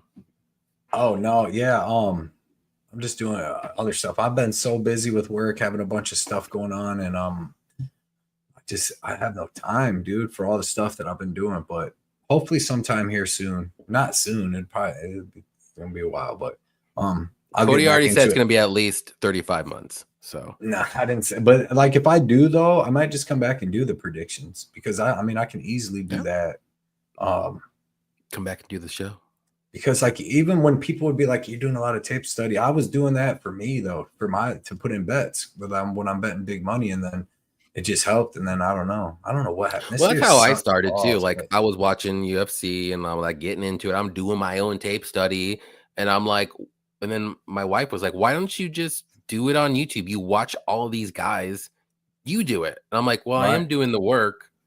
I guess I'll try it might as well do out." it. And here I am. Right, yeah, but yeah, I don't know. I'm just not going to be doing as much of the gambling and stuff anymore. Anyways, like it's just that hasn't been fun to me for a while. I'm going to do DraftKings because I was doing it, but I wasn't doing it as like focusing on it more, thinking about it as much. I'd put in some lineups, but I'm gonna do that and have some fun. Yeah, It's been a long DraftKings year is with super work and fun. with work, gambling, just a whole bunch of stuff. It's just been a long year. I'm gonna take a little time off. It'll be good though. There we go. Charlie Olive's last fight in the States for a while. Trump fixing to deport him. Enjoy. Oh, jeez. Jeez. He's got that work visa. Don't worry about I that. get the Scotty. visa. It's called coming right, and you Hope some of that winning money go in their piggy bank. Someone once said, "If you're good at something, don't do it for free." There you go. Yeah, dude. She hit, dude. What was the one? She had Moicano and somebody. She hit 2 Yeah, plus I remember a 600s. couple of the dogs. Yeah, Really, she hit 2 of them out of like 3 weeks. It was crazy. Just guessing. That's what shows about how yeah. She said that you everything's look like like basically 50-50. that's why she Yeah. picks. It looks like it. I seen him on I was watching the countdown show the other day or whatever it's called. And she was out there and I'm like, look, I was like, people say I look like him. She's like, no.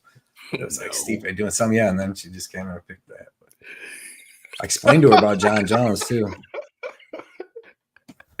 Gonna miss your pick. Stay in school. Don't become a liberal when you get in college. She might do her own picks later. Who knows? Yeah. I think all that's going away. Don't send her to Berkeley. New world. Whole new world. I want to know who Cody. Oh, on which one? Mora and Hardy. Hardy. Listen. Oh yeah, I didn't read it like that. I'm sorry. I picked Hardy, but not confident at all. I think she can use movement and speed the first 2 rounds. Stop the takedowns, and if she does, like hop up pretty quick, especially at 125 with Mora coming up.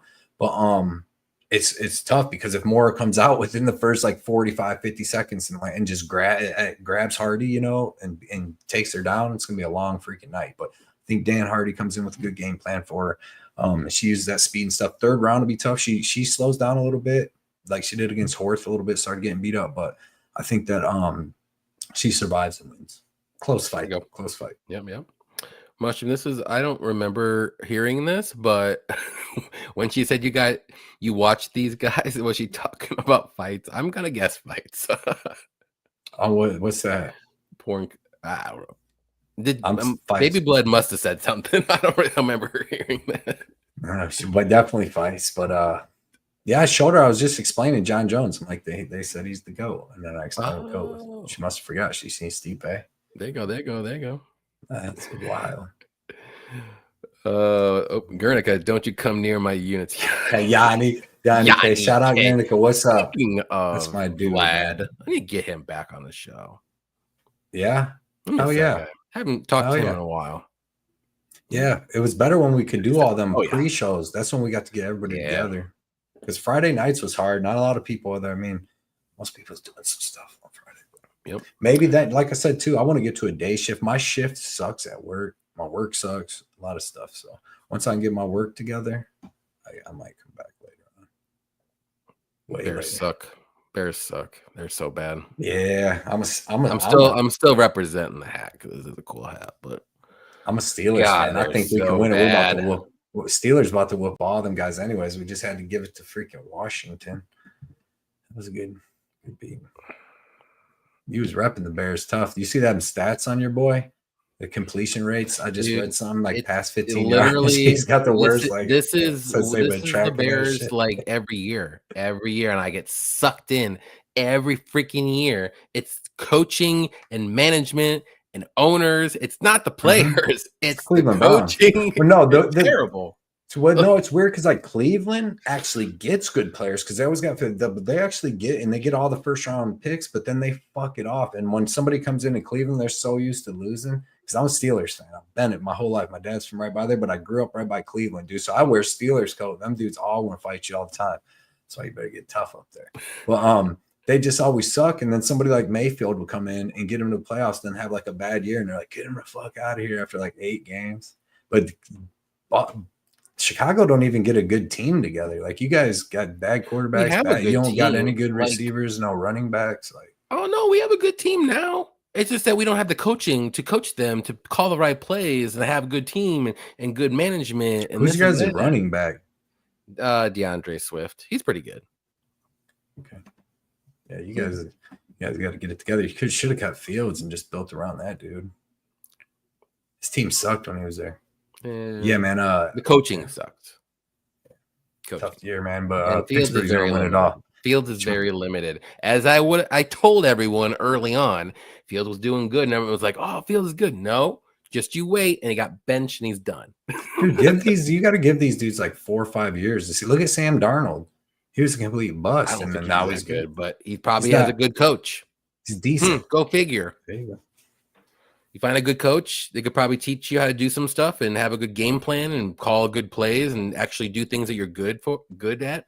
Hey, you might actually win some games. Not the Bears. No, it's the exact opposite. You have shitty coaching, shitty play calling, and you're gonna lose when you have good players. It's stupid.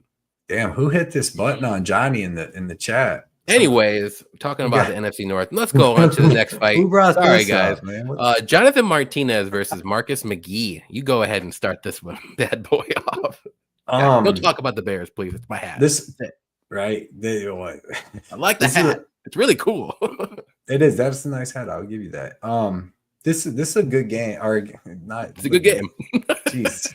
This is going to be a good fight. You know, it's high level right here. Both these guys. You got Marcus McGee, who's a little bit older, but he's having a good run so far in the UFC in his first couple fights, knocking people out.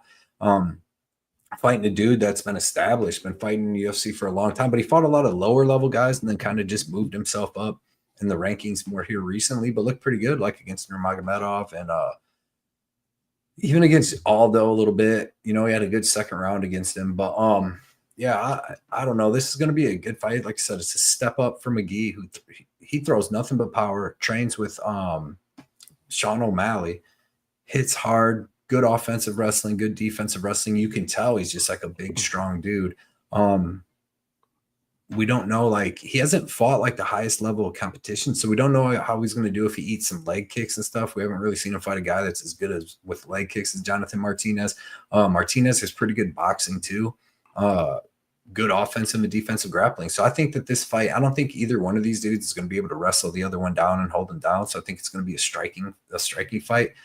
And we've just seen Jonathan Martinez get hurt a lot in fights, right? We just seen it in his last fight. He gets hurt a lot in some of the fights. We've seen him get knocked out by Davey Grant. We've seen him get dropped by Alejandro Perez. A lot of people's dropped him. I mean, sometimes he gets up, sometimes he doesn't.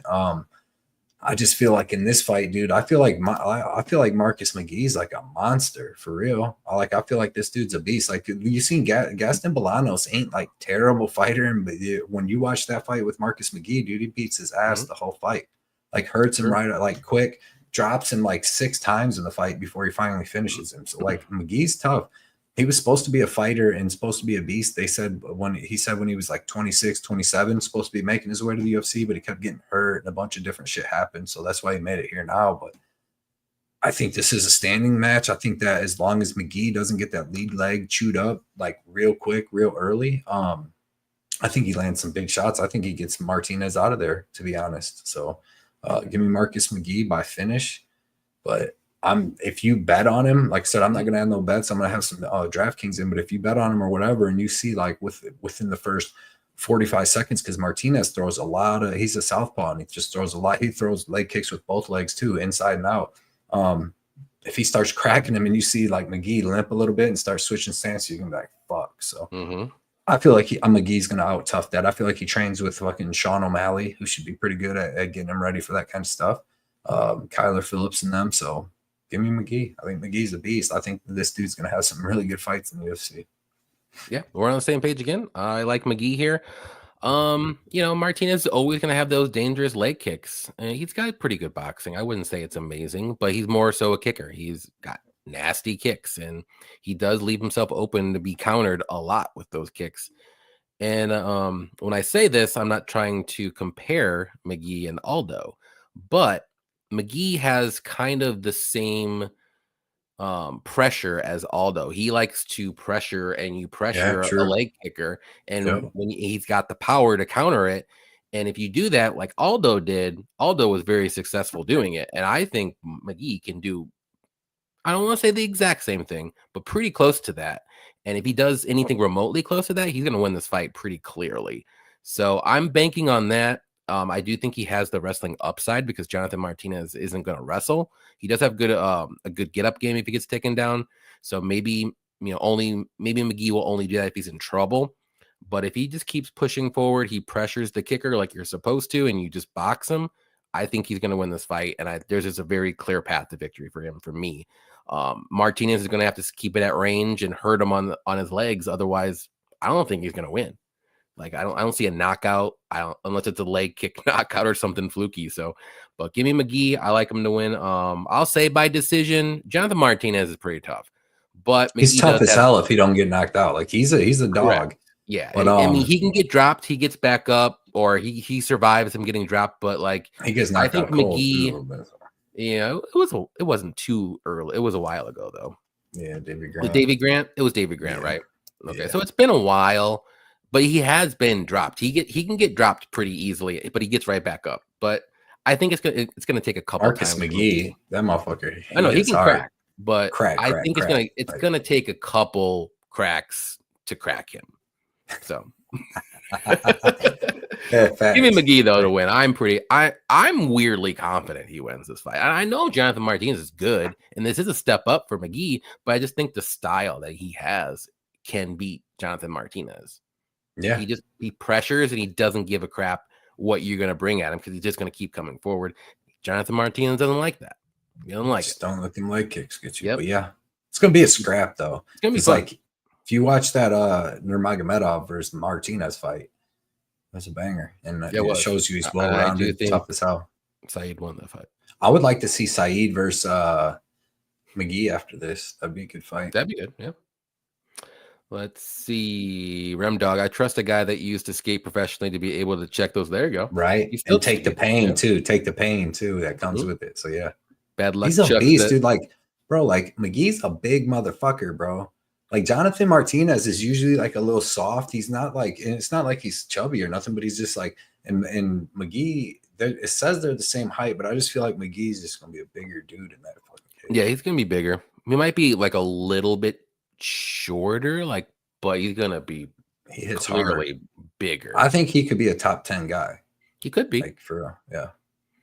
But bantamweight division though it's sketchy. Like not sketchy, but it's like there's some guys that like they're coming up, but they're not even ranked, and they could be good. And there's some guys that are ranked, you're like they're not even that good. Like it's just like it's weird. That's so Paj. That dude, I wanted to see him fight. Yeah, that dude looked like a beast because that other Oliveira dude. Who's that other guy that's coming up? He's this young Lima. What's his first name though? He's fighting Andre soon. The one that just the kickboxer that fucking grappled. Dos Santos grappled us out. I think he might be pretty good. He might be a sneaky guy. No, he's good. Yeah. So bad luck. Chuck said I got to bet on McGee. I don't know how he's so good, but I always lose when I bet against him. Yep. I mean, he's durable as shit, dude. And then he hits hard. That dude cracks, dude. He really does. Let's separate the real men and women. Allow finger I would tap easily. That's funny.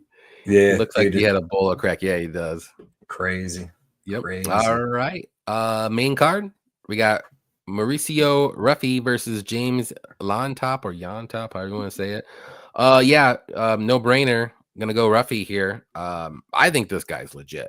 I know we haven't really seen a lot of him. He's fought kind of lower level guys, if you want to say, but the striking is there. I see it. Like, he's got power. He's got good counters. He's finished all of his fights, so that's a little bit worrisome if this fight does extend, because Lontop is pretty durable. But man, then I'm thinking back and like watching some like Yontop's fights, and I'm like, he didn't really look that good against Borashev, and he's a striker, and it was a split decision, but I don't think it was a split decision, if you want to say. I think Ruffy's just as good, if not better, than Borashev striking. He definitely has better striking defense, I think. And then, Chris Padilla was able to get in there. I think he even took that fight on short notice. Chris Padilla did, and he was able to get him out of there early. I don't think Yontop's all that good, personally. So I think Ruffy's way better, way more explosive. I like the unders in this fight. Instead of playing Ruffy, just bet the under 2.5 and call it a day. I think there'll be a finish, and it's going to be Ruffy probably rounds 1 or 2. And I know Yontop's durable. Everyone's going to say that, but this is a different level of striker you're fighting this time. Yeah, I mean, you could. There's only 2 questions about it. Like, you can solve this fight on who's going to win in 2 words: fighting nerds. Yeah, like fucking Rufy's dude. This dude's fucking striking's bananas. Like, if he got the dude, he's got 1 loss. He's finished all 10 of his wins, and he's knocked out even that Russian that he beat on the Contender Series. That was up a weight class. Mm-hmm. And like getting grappled for 2 rounds. Like, yeah, because he's a smaller guy. He lost the first 2 rounds. Yep, comes back in the third and ends up finishing the dude on top. And but dude, he's got really good striking. Like, he's setting it up. He's got phenomenal movement. You've seen it against Malarkey. It's not the biggest accomplishment, but that's probably a bigger accomplishment than Lontop. So, I would say it's comparable at best. Yeah, the real question is he going to finish Lontop? Like, Lontop's pretty durable, and he's a big dude too for the weight class.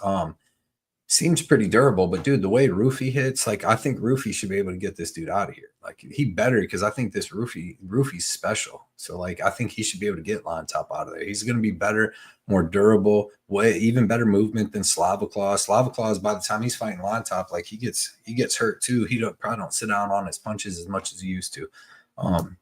Yeah, I like Rufy. Fighting nerds, he's going to get this done. So I like Rufy by KO. Agreed. I like it. Yeah, I think this one's a pretty much no-brainer. I don't know if I said it or not, but Yontop's taking this fight. And it's short. No, yeah, like Charlie Campbell, that would have been a good fight. But still, if I've seen Chris Duncan knock you out, then, but I mean, that was different. He's going in for the kill and just gets hit with that fucking crazy shot. But at least Charlie Campbell had an out. If he was getting hurt on the feet, he could kind of wrestle and grapple. Like, I don't think Lontop's wrestling is as good as Charlie Campbell. I don't think Rufy's got bad takedown defense, bro. He was on top of that giant Russian at 170 beating the fuck out of that dude. I don't think fucking Lontop or none of them dudes is taking dude. This dude's he's gonna be special. That's crazy. They got all these dudes, man. That's probably why he went. That's probably why he fights at 55. Because he looked good at 170, but like, you got Prates at 170, you got Barala at 185, you got Rufy at 155, you got Gene Silva. That's probably why he was at that's probably why he's there. He probably wants to fight at 155.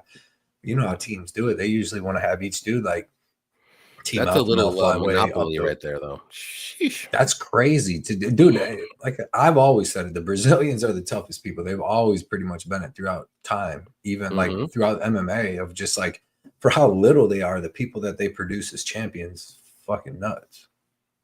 Yep, but everybody fights there, so you're bound to find, I guess, a ton when like everybody's fights. And someone's getting roofied and he's gonna finish on top. Yeah, look at you, look at you. He's always got the wordplay. He's always got the wordplay.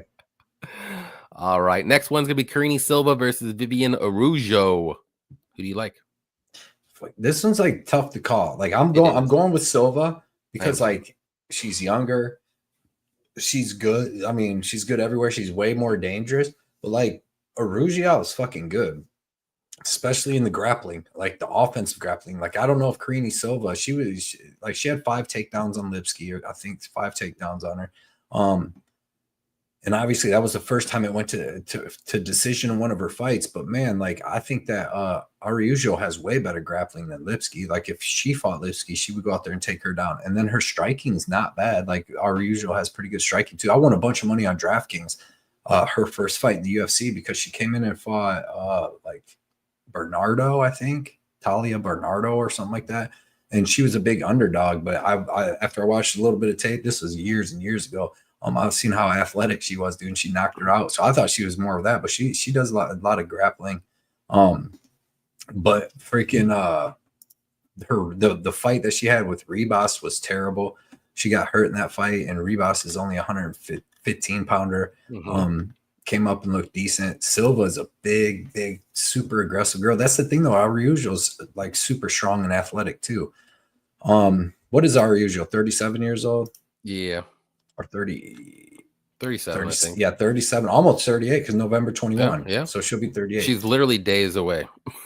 Yeah. 2 to be exact. So it's going to be a good fight. I'm going with Silva because, like I said, she's got good striking. She can strike with Araujo. She might even be able to hurt her and finish her if Ribas was able to do it.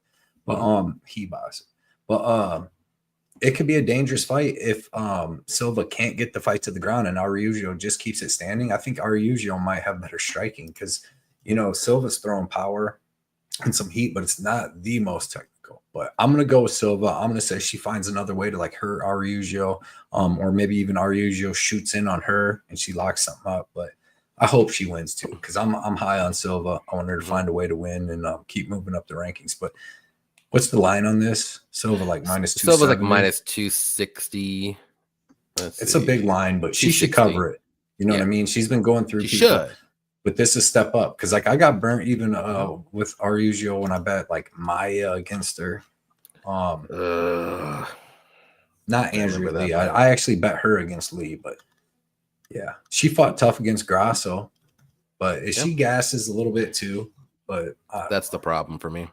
Yeah. So yeah, no, I agree with you. I'm on Silva too. I just think she's more dangerous. I think the striking could play out close, but where Silva definitely has an edge is the grappling and the submissions and stuff like that. But you know, Araujo has pretty good takedown defense initially, but as the fight goes on, she gets a little tired. You know, we've seen Silva kind of slow down as well. And, you know, a lot of her fights, you know, she's finishing, she's not taking the fight to decision. But I think her cardio is a little bit better than Araujo. We've seen Araujo basically do nothing in the third round and basically just survive. Like she's very durable. She'll survive. I think in her last 10 fights, they all went to decision, whether she won or lost for Araujo. So she is durable and she'll survive. But man, after like 2 rounds, like in round 3, she is just gassed out and she's just going to survive. But Silva's dangerous enough. I think she can get her out of there in the 3rd round. So I'll say my favorite bet here, and I'm going to look it up right now because I haven't done it and I should have because I wanted to do it. I like not Araujo, I'm sorry, Silva round 3 or decision. And that is probably nothing terrible or great. It's minus 130. It's not that bad because Araujo's durable. I think if she does get finished, it will be in round 3. What's your Silva by decision? Silva by decision is probably close to plus money, if not plus money. Plus 100. So and you said what is it? 3rd round minus 130. Round 3 or decision, yeah. Yeah. It's tough. Like you said, Araujo last 10 fights to decision, but she hasn't been fighting Karine Silva. Yeah, I would say Karine Silva is probably the most dangerous that she's fought. I mean, Natalia Silva. I can't believe she didn't finish Lipsky when all them other girls like finished her. Even Jasmine, but back to like Shevchenko's sister, but she didn't. It was crazy. I would say Karine Silva is a little bit more dangerous than Natalia Silva, but Natalia Silva is the most dangerous fighter she's fought in the last like 10 fights. And that was a close fight, dude. Like going into the 3rd round, like that whole fight. But like that's a different style of fight because like Natalia's not going to be trying to really take her down. No, she's going to strike and then she's going to defend takedowns if need be. But Araujo is not going to go for takedowns, and she can, but she shouldn't. No, not here. She shouldn't. No, so she's going to want to keep it on the feet. And that's why Silva though by sub is live. What's that pay? Probably pretty decent. Because club and sub plus or just like 330. okay, because she could hit the club and sub. We've seen Hebas hurt our usual. We've seen our usual hurt a couple times actually. And if she takes a shot, a hurt shot in, she could definitely get finished. If Silva's just able to go out there, take her down, or take her back, because Silva's aggressive, dude. She's big, she's strong. Mhm. Let me see the size. I think they're about the same. 5'5", 67. They're about the same. But Rucho's pretty strong too. 5'4", 68. No, I think that when it comes to like the grappling and stuff like that, if they're both decent, I would rather have Silva be the slightly bigger girl. Even though it says that our usual reach is an inch, I'll take the height on Silva just being bigger, stronger, more physical. I like Silva by sub. Okay. Yeah, I just think I like the round 3 decision prop. Yeah. I think she can get a sub though. I really do. Yeah. I'm trying to think. Let's see, just to be safe. Dun, dun, dun. Yeah, she has no round 3 finishes. But what also like you could hedge it. What's our usual by decision? I mean, that probably pays decent too. Plus 300. Dude, she fought Silva tough as hell, like until that third round. Who do you like better, Silva or Silva? If they fought each other, or just in general? No, if they fought each other, I would probably lean Natalia, just because I don't think Karini's going to be able to get Natalia down. Right, and then they just strike. She has really, really good takedown defense, like top of the line for the division. Like I don't know if anyone will take her down. She's strong too, and she's gonna have way better striking than Carini. She's quicker, way quicker. Be a good fight. So it would be, and I don't want that fight to happen unless it's for the belt. Like, because I don't want my heart to go. I like both fighters, but I do lean Natalia. I would like to see Natalia versus Shevchenko. That'd be a good fight. That'd be a very good fight. Watching the young ninja coming up, very coming up to the older one. Man, I'm thinking about that. I'll have to think about it a little bit more. Okay. I want to play Silva somehow, but I don't want to pay that price. If that makes sense. But I'll try to figure it out. Let's see. Next one is gonna be Oh, we got one more. Bo Nickel versus Paul Craig. Is it your turn or mine? I think it's mine. What? Go ahead. You go. How about that? Yeah. You go. All right. This is like a risky ass fight, right? I feel like we've seen like a little bit. It's always risky for Bo Nickel fights when he's minus 1,000. Well, no, just like anybody fighting Paul Craig, and your whole way to win is to take him down. I mean, Brendan Allen did it, and he looked good. But Brendan Allen, I feel like, has got a ton more time in the cage than Bo Nickel. But Bo Nickel's got more time on the mat. As far as jiu-jitsu, I would assume that Brendan Allen's higher level. I don't know. We'd have to see that too. But yeah, man, Craig's like submitted freaking Ankalaev and Jamal Hill, which Jamal Hill is not really grappling. Still, he submitted a Krylov. Like, that dude's a fucking beast. So it's scary to pick Bo Nickel. But I mean, I'm gonna pick him just because I don't know. Maybe who do you think's got better striking? Paul Craig's got like decent knees in the clinch and like decent striking, but we've seen him knocked out by like Kyle. But that dude's a fucking savage. But like, I don't know, man. It's hard with Bo Nickel because we haven't seen him fight anybody. And like, the striking that I've seen from Bo Nickel doesn't give me confidence, but neither does Paul Craig. Yeah, and it's then like they're both bad. Like against Cody Brundage, he goes like almost 2 rounds with Bo, and he was just trying to survive. But like, man, like Paul Craig's like crazy dangerous trying to get hit on the in ground. The back of the head though. Yeah, he was hoping. Or a nut shot or something. He go, give me something, Bo. Come on, Bo. It's just dangerous. I'm gonna go with Bo because I'm not picking against a kid like this that is like a phenom wrestler, hard worker, probably just getting better by the day. And maybe his jiu-jitsu is good. I remember when he did a jiu-jitsu match with Ryan. He said that he had only been doing jiu-jitsu for like a couple of weeks before that or something. So I mean, he didn't win or nothing. He was just throwing him around, but until he got submitted. But it just shows he's only been doing jiu-jitsu for like 3 or 4 years. But then that dude's so good that he might be the level. But like still, Paul Craig's the dude that like catches them guys just doing something crazy, you know, and he catches them like Jamal Hill when he broke his arm. He just like it was crazy. Mhm. But I guess, give me nickel, because we have seen Craig get beat by like Brendan Allen in the same type of fight. So yeah, give me Bo Nickel, but I'm not confident in it, because like I've been watching Paul Craig sub pretty high level guys. So. Yeah. Yeah, I'm going with nickel here too. I think the reason why I like nickel a little bit more, it's not because of the striking. I'll tell you that.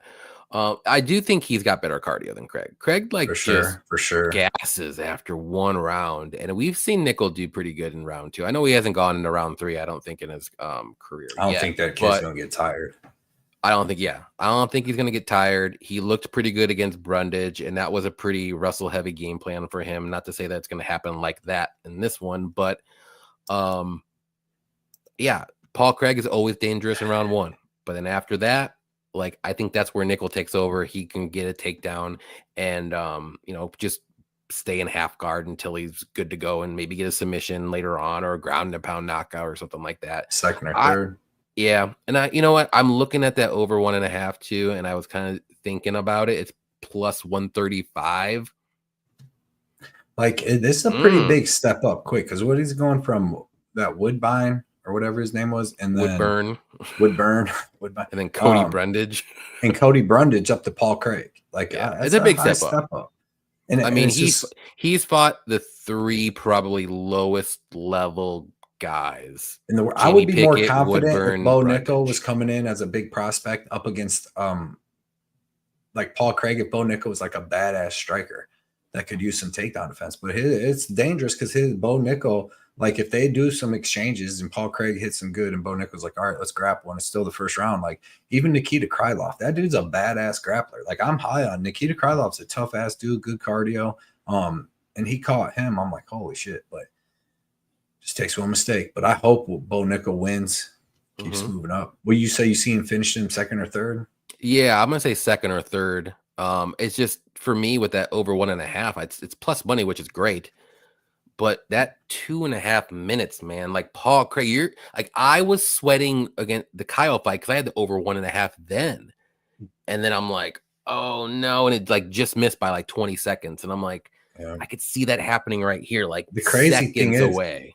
Bo's striking looked terrible against Cody Brundage. Oh yeah, bro, 100%. He got cracked with a couple big shots from Cody. I'm like, holy shit. Cody Brundage has better striking than Paul Craig, and it's weird to say that. I don't think so, dude. I've seen Paul Craig. I think so. I don't know. Cody Brundage striking. He was so lucky when he caught Tresean Gore. I was so mad. I had a bunch of money on Tresean. Did Paul Craig ever knock out someone? How many? Like that? Yeah, he's knocked out people with like knees and stuff, but that was so lucky, bro. I was so mad. Tresean Gore, how many? If Tresean Gore, Cody Brundage, no back of the head shots. Well, all right, I give you one back. How many times Tresean Gore wins 8 out of 10 with one back of the head shot loss? I don't know, man. I'm not high on Tresean Gore. I don't know how he's winning. I'm not high on Cody either. I don't know. I think Tresean is pretty good. I don't know. I might take a shot on the over. That's something I'm looking at. Okay. But I think Nickel gets it done by probably submission, like late second or early third round, because Craig can't go 3 rounds. Ain't no way. No way. Maybe fight doesn't start round 3 on DraftKings. What's that at? Does not start round 3. Minus 380. You think Bo finishes Craig faster than he finished Cody? Because that shit almost went to the third round with Cody Brundage, and I think Paul Craig's way like Paul Craig gasses, dude. He not gasses. Like death gasses though. He went 3 rounds with Volkan Oezdemir. It depends on what he's looking like in round 1 and what crazy stuff he tries to do, which I'm gonna guess he's gonna try to get him out of there early. I mean, he almost went a round and a half with Kyle Barallo. I mean, but Kyle's got good striking, you know what I mean? He finished him standing. He didn't even take him to the ground, I don't think. He went to the 3rd round with Brendan Allen, but Bo Nickel may be more dangerous than Brendan Allen. Never know. I hope he wins, though. I want to see him. Yeah. Bo Nickel's still a contender fighter, or contenders. I'm going to guess contender series fighter to me. He doesn't feel like a UFC fighter yet. Not for with them. Yeah, all them I can fights. see that. They're slowly working him up, and he's like getting a fight every 8 to 10 months. So he can get a big win here. This would be big. Yeah, this would be a big win, Cat. But then, well, yeah, because I mean, there's high hopes on this dude. I remember back in the day, I commented on something. So this was back before I even did Twitter or something. Somebody on Facebook put something about like Bo Nickel was his first fight. I'm like, can you imagine the coach that let their kid like fight with Bo Nickel as their first amateur fight? Like, dude, you just sacrifice your kid, dude. That would suck. You're gonna learn the hard way, like I had to. Like, look, man, I got you a fight. We're gonna go up here and fight. What's the dude's name? Bo Nickel. Is he tough? Hey, he can wrestle. And you go up. He's a wrestler. Oh, okay, I got this. Yeah, I'd hate my coach. I'd hate him. Yeah, that's what I was saying. Bad luck, Chuck. He hasn't fought in 200 days. How much has he improved? And that's why I think like he's taking these fights so like 8 months, 9 months, every 9 months. So he can try to improve then instead of taking fights every 4 or 5 months instead. So we'll see. Yeah, I don't know. We'll definitely learn a lot here. Yep. But it's risky. Like the UFC's putting up against, even though like he should out like cardio Craig and all that and out grapple. Craig's dangerous, like risky, could just like derail him real quick. We've seen it. He derailed Ankalaev. He didn't derail, but for a little bit, Jamal Hill, like who else? What about the old gloves too? Maybe it doesn't. We'll see. We'll see. Maybe Bo Nickel just knocks him out, but I hope Bo Nickel keeps moving in. I think Let's he see what he can do. Cali Pizza beats New York Pizza any day. Ooh. Put some damn toppings on your shit. Every pizza, only cheese. Liars. Come to Chicago. Get that. We ate that. Crust. What's it called? Malinati's, right? Lou Malinati's. Yeah, we ate there the first time we went to Chicago. The next day after the Bellator, and then with you, that was bomb. Yes, steaks. Sir.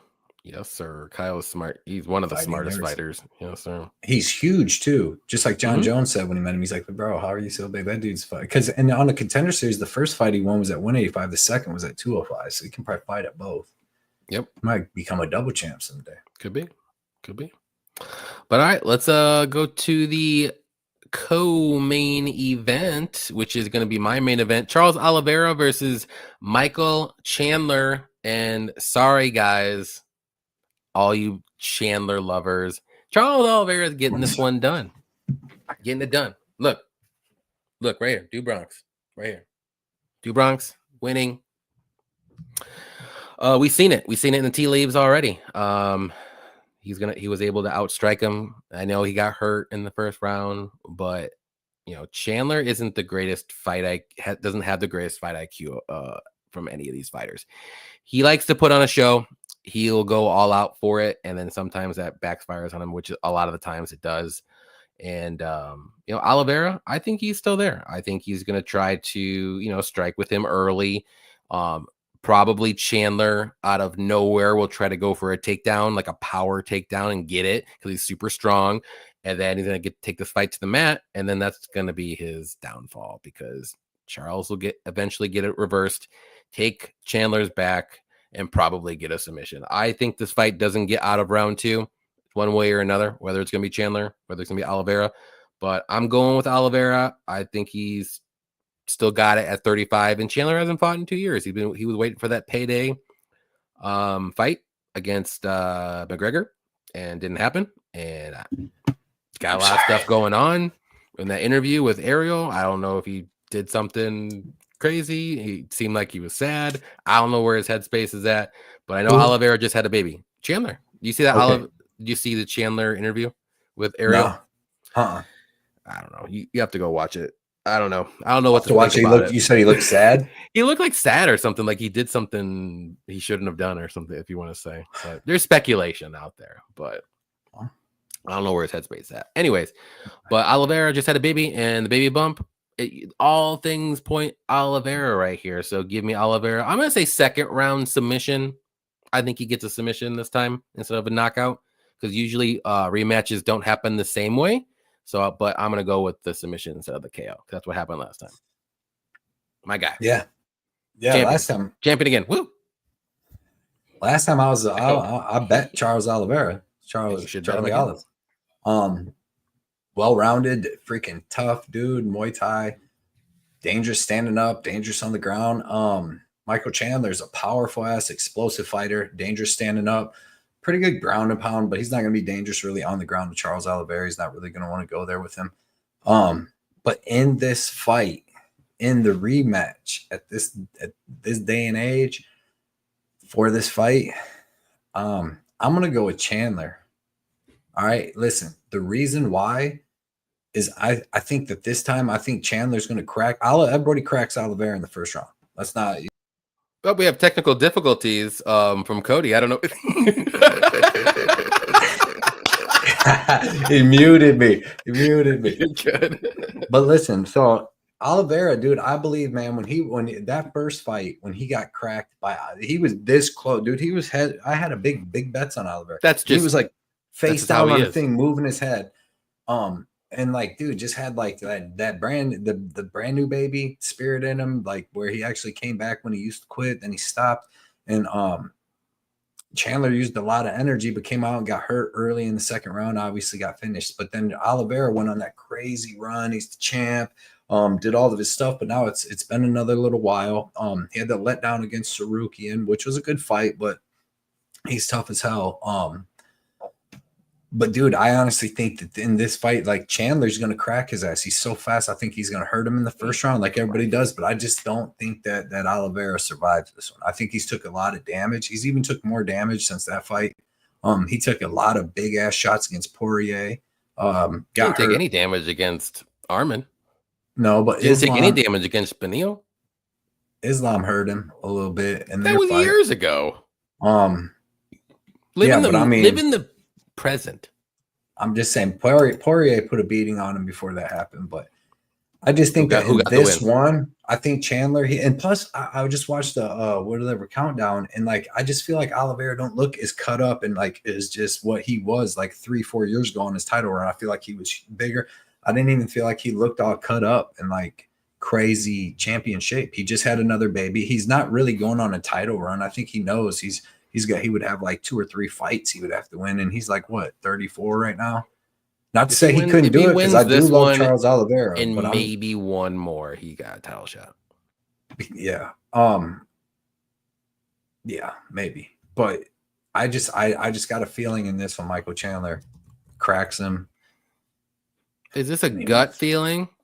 It's just like, I just think that happened. I just know I'm putting all that together with like Charles Oliveira doesn't look like as dedicated as he just didn't look as cut up to me, and just like the murderer he was. Like you said, he just had a baby. He's probably happy. All that. I believe you only get 1 baby bump. You're saying the 2 babies, you can have 2 babies, keep getting the bump. Any baby bump, you get a bump. Jamal Hill's got like 13 kids, they say. Well, did he recently have a baby? Probably not. He must have. He just keeps having. But I'm just saying a baby bump. I think that's the first baby. Well, he got knocked out. He probably didn't. Okay. But yeah, man, I just think this time, I think Chandler's done waiting. Chandler hurts everybody in the first round, or he even hurt Poirier bad in the first round. It's just, can they come back? But I think this time, like Oliveira, he doesn't come back from it this time. I think he's a little older. I think you're purposely picking against me. No, dude, I want to pick Oliveira. I want to just be like that as no. All my picks. Personal dig at me. No, I love taking this person. Never do that. I don't like it. Blue. You're my boy, Blue. But I just feel like Chandler gets him this time, dude. I really do. I hate it. Like you said, most rematches don't go the same. But like, not to say the other person's got to win, but I feel like this time, like Chandler hits hard, dude. He's explosive, and we know in the first round, like Oliveira is not just going to come out there and go for the takedown, take Chandler down, and choke him out. Like, no, because Chandler has no fight IQ. He'll go for a takedown when he shouldn't, and then he's going to get reversed, and then Charles is going to take his back, and it's going to be game over. That could definitely happen. But I think seen Chandler it in the visions. Okay, hey man, I'm just saying. Nope. I'm rooting for you, I guess. Maybe, I don't know. Listen, because there might be. Here's the path to victory for Charles Oliveira to get another title shot. He wins. He's going to win, and then he has to fight one more time, and it's probably going to have to be like Max Holloway, which that'd be an awesome fight. I would love to see that. Get to the title? Yeah, because he's already beat everybody. The only person he hasn't beat is Arman, who they're going to fight. Because by then, Arman and Islam's going to fight, right? When they're fighting coming up. You think it's going to be a rematch if Arman wins? What if Arman doesn't win? Maybe, but if not, I think because Oliveira was about to come up there and whip them dudes. No, Ilya is about to come up there and whip them dudes' ass. Who else you got to fight at 145? to make for legacy. He done beat Max Volkan. Diego Lopez. That's a good fight. Now he'll fight him, and then he's going to go up because after him, who do we got? Mobsar maybe, but like do we want to see him knock Mobsar out cold as fuck? So, yeah, I would actually. Yeah, kind of. But he'll take. That's a stupid question. He might take his title. That little motherfucker. He might go up to 170 and beat people's asses in the future. Charles Du Bronx. That's what I'm going to hear. A good fight, but maybe. I won't be. Charles Du Bronx versus Ilya. That'd be wild. That would be, but that, like I said, this dude's. I know what would happen though, and I don't want to see it. My heart would hurt. You think he beats? I think he could beat up Islam, dude. I think he does, even if he gets taken down at first, he doesn't get choked out. I think when they're. I'm just worried about the size difference. Islam should be 170, dude. Volk dropped Islam though. You know what I'm saying? But Islam should be a 170er. I don't think Ilya should be a 155er. What? I don't think he should him up at 155, goes up to 170. Ain't no way, boy. We'll see. So that's my only thing with Ilya. I would pick Ilya over Islam, but I'm worried about the size difference. Bad luck Chuck is right. I'm weirdly confident. You are not weirdly. I can't believe he did that too. Look at now. Oh, I didn't even realize that. That was a sneaky move. Bad luck Chuck had me saying that. Unreal. Using your own thing. All right, I'm hitting the hater alarm. This is crazy right now. So you really want Robert Whittaker to lose? Max Holloway already lost. Both those guys, legends, and now you want a third legend to lose? You're wild. I don't want it. Unbelievable. I just don't. Listen, I think Charles gets cracked in every fight. Who else did he fight? Gaethje. Gaethje cracked his ass. Dude, he got cracked by Gaethje. Who won? Poirier. Who won? And Chandler. Who won? And Islam and all them. I'm saying he did, but I think that mojo, that mystique that he had, I think he's older. I think that his brains took more damage. I think that he don't recover. Dude, he was literally he hasn't took a hard shot since Islam, and that was like 3 years ago. All right. Was it? 2. Yeah, 2 years ago. He hasn't took a hard shot, not even one. Same. Come on, man. He's fine. He's fine. But should he be minus 300 or whatever it is? Yes. Okay. But you don't play his money line. You play inside the distance. Listen, if this goes in the third, I think you should play, Oliveira second, third. Maybe I like Oliveira 1, 2, 3. I think this fight does not get into championship rounds. 1, 2, 3, baby. Boom. So what's Oliveira by, what, sub? Or sub? Sub is like plus 165. But inside the distance. Inside the distance, like minus 200. Oh. I know, but it's probably that's how he wins. He's not gonna. I like that with MMA Ricky saying because both dudes could finish each other in that. That's when you're betting under, have both dudes have like Roofy versus Lontop. Like Lontop's not finishing Roofy in my opinion. So you might as well just if only one person has that real finish. Both these dudes can get that finish. I like that minus 120. I mean the one under 1.5. That shit goes so quick though. When you bet the under 1.5 and you're like, damn, there's 3.5 minutes left in the first. You're like, this shit ain't cashing. All subs Chandler at some point in this fight. I agree, Dirty Reg. We on the same page. Got this. I could definitely see it happening. Artem's going bananas. I'm not sweating. I'm just disappointed in Cody right now. Okay. Disappointed. I love it, and I'm listening. He's gonna end his. I still love Oliveira, YouTube, dude. Like this. Listen, I love Oliveira. I just gotta pick because I lost money in my damn heart a bunch of times. So. Charles Du Bronx. I don't mind. Charles Du Bronx. Listen, I won't have a bet on Michael Chandler, so I might have him in a. Artem stayed around just because he knows. Artem's the man, dude. Yes, he is. Charles Du Bronx. That's right. This is insanity. He's 47. He is 47 years old. How old are both of them? Yeah, he is about what 37. He's 38. He hasn't fought in a couple years. He's 38 years old. He hasn't fought in 2 years. Too. So I think that under 1.5 is live as hell with these boys. He's 38 years old. 38 and a half years old. Last one went 19 seconds into the second round, and it was almost finished like 3 times in the first. So Ricky, that's what we do. That's what I got. Wait, huh? Charles Oliveira wins in round 1, 2, or 3 on FanDuel minus 140. That's the play, boys. Ain't that just him inside the distance? No, this is a 5-round fight. Oh, is it? I didn't even know that. Yeah, it's not going to go 5 rounds, but this fight's not getting into round 4. If it does, what's under 2.5? What's under 2.5? Just for shits and giggles. I think it's like minus 250. That's 250. that's sweet. It's minus 5 250. rounds, but it ain't. That's not needed. They should have Yeah. put. What other fights do we have? They could have slid into that I mean, 5 round spot. if you want to be safe and you like Oliveira, like you can get a little like minus 2.5 works. It's the same price. Okay. It's the money line. I Oliveira like money I line. like that. You guys are money right there. What you guys said, 1, 2. That's why I was like, I thought it was 3 rounds. I'm Boom. like, There it's it a is. good. Yep. That's Yeah. that's the And- bet of the week, boys. There you go.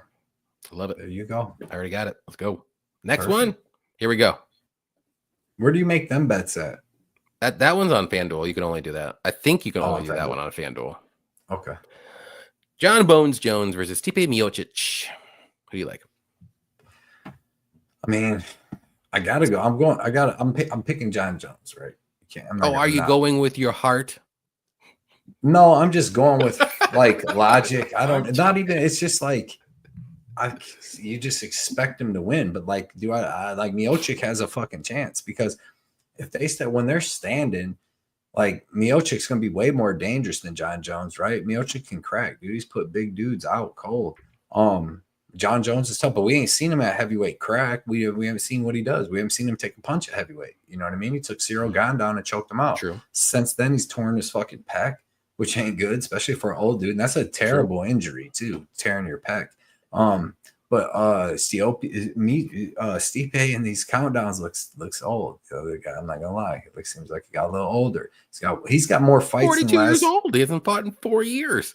Well, he's got 2 fights in the last 4. He's got more fights in the last 4 years than John Jones. But I know, but Stipe hasn't fought in 4 years. right, it's been a while since he took that. I think. Wow. But like it's Okay, weird 3.5. because like 3.5. all right, so do I think that John Jones can come out and just take Stipe down? And only if you think that he's going to come out and just dominate him on the ground. I don't know. Stipe's got really good wrestling. He's a big, strong dude. Jones said, I watched on one of the countdowns where he's getting like the cryo chamber and stuff or something.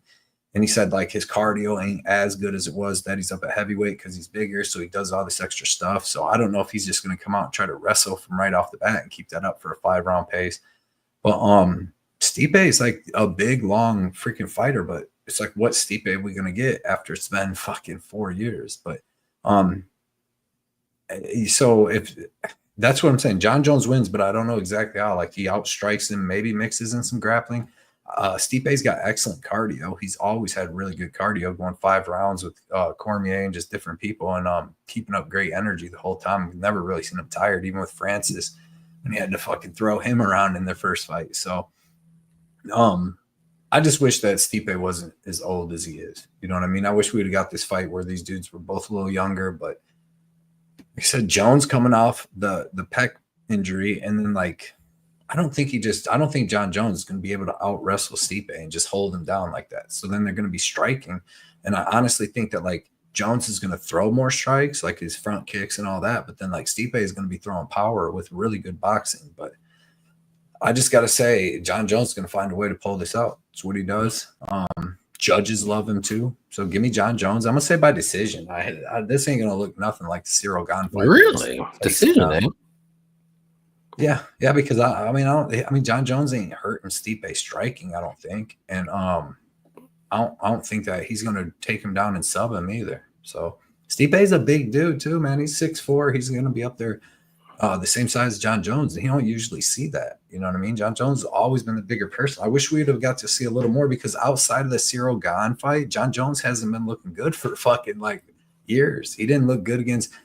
Even Anthony Smith in that win, but he didn't look good against Thiago Santos. He didn't look good against Dominic Reyes. And then he took like another couple years off. Then he fought Cyril Gane. Now it's been another couple years. Like we haven't really seen him look like, I mean, he looked great against Cyril Gane, but I just don't see it going down like that. Cyril Gane's, kickboxer, starting kickboxing. Stipe's a college wrestler himself. So give me John Jones by decision. I'm going to say just somehow he wins it. Like that. Okay. That could be tough, dude. What do you like? Do you like the over 1.5 in this fight? Hell yeah. Minus 175. How the fuck does John Jones finish Stipe in under a round and a half? The only one getting a finish in under a round and a half, in my opinion, is Stipe. Well, we said that about Cyril Gane too. Yeah, but this is different though. Like Cyril Gane and Stipe, like Stipe's offensive and defensive wrestling solid as shit, and he's a big dude. Mhm. Like Jones might get him down, but outside of him, Jones subbing Cyril Gane like that, who's he ever subbed like that since in a long time? Like True. he got Shogun Hua, that And was he really hasn't standing. knocked out a lot of I people. think he Kimura'd somebody, but no, he don't stand up, knock out nobody. I don't think he's stand up knocking out Stipe. Stipe underestimated Daniel Cormier when he got knocked out, dude. He's just throwing hooks in the pocket. I just don't think that he thought Cormier could even hurt him. But after that, Yeah. you've seen him hurt Steve. Then if this fight keeps going, like Stipe is fucking good. If it's the old Stipe, we just don't know. Shit. Again, Other he than works the body. He can throw fucking 200 significant strikes, 300 easily. other What do you than do with Cormier? other than the Cyril Gane fight, the last time He ain't finishing people, bro. is Chael Sonnen in 2013. Yeah, John Jones, dude, I'm telling you, that was even crazy 11 what he did to years. Cyril That Gane. was the last time he finished somebody under 1.5 rounds. Yeah, who did he even finish after that? I mean, he finished Shogun Hua. He finished like I think maybe Lyoto Machida, but them are all before The 2013. under. So like to Oh, it think was that Vladimir Matchenko. Machashenko, Yeah. All the other ones what the snuck fuck? over. That dude, the janitor. 1.5. Did you say Vladimir Machashenko? The janitor? Is that his nickname on there? He's 48 years old. Let me see.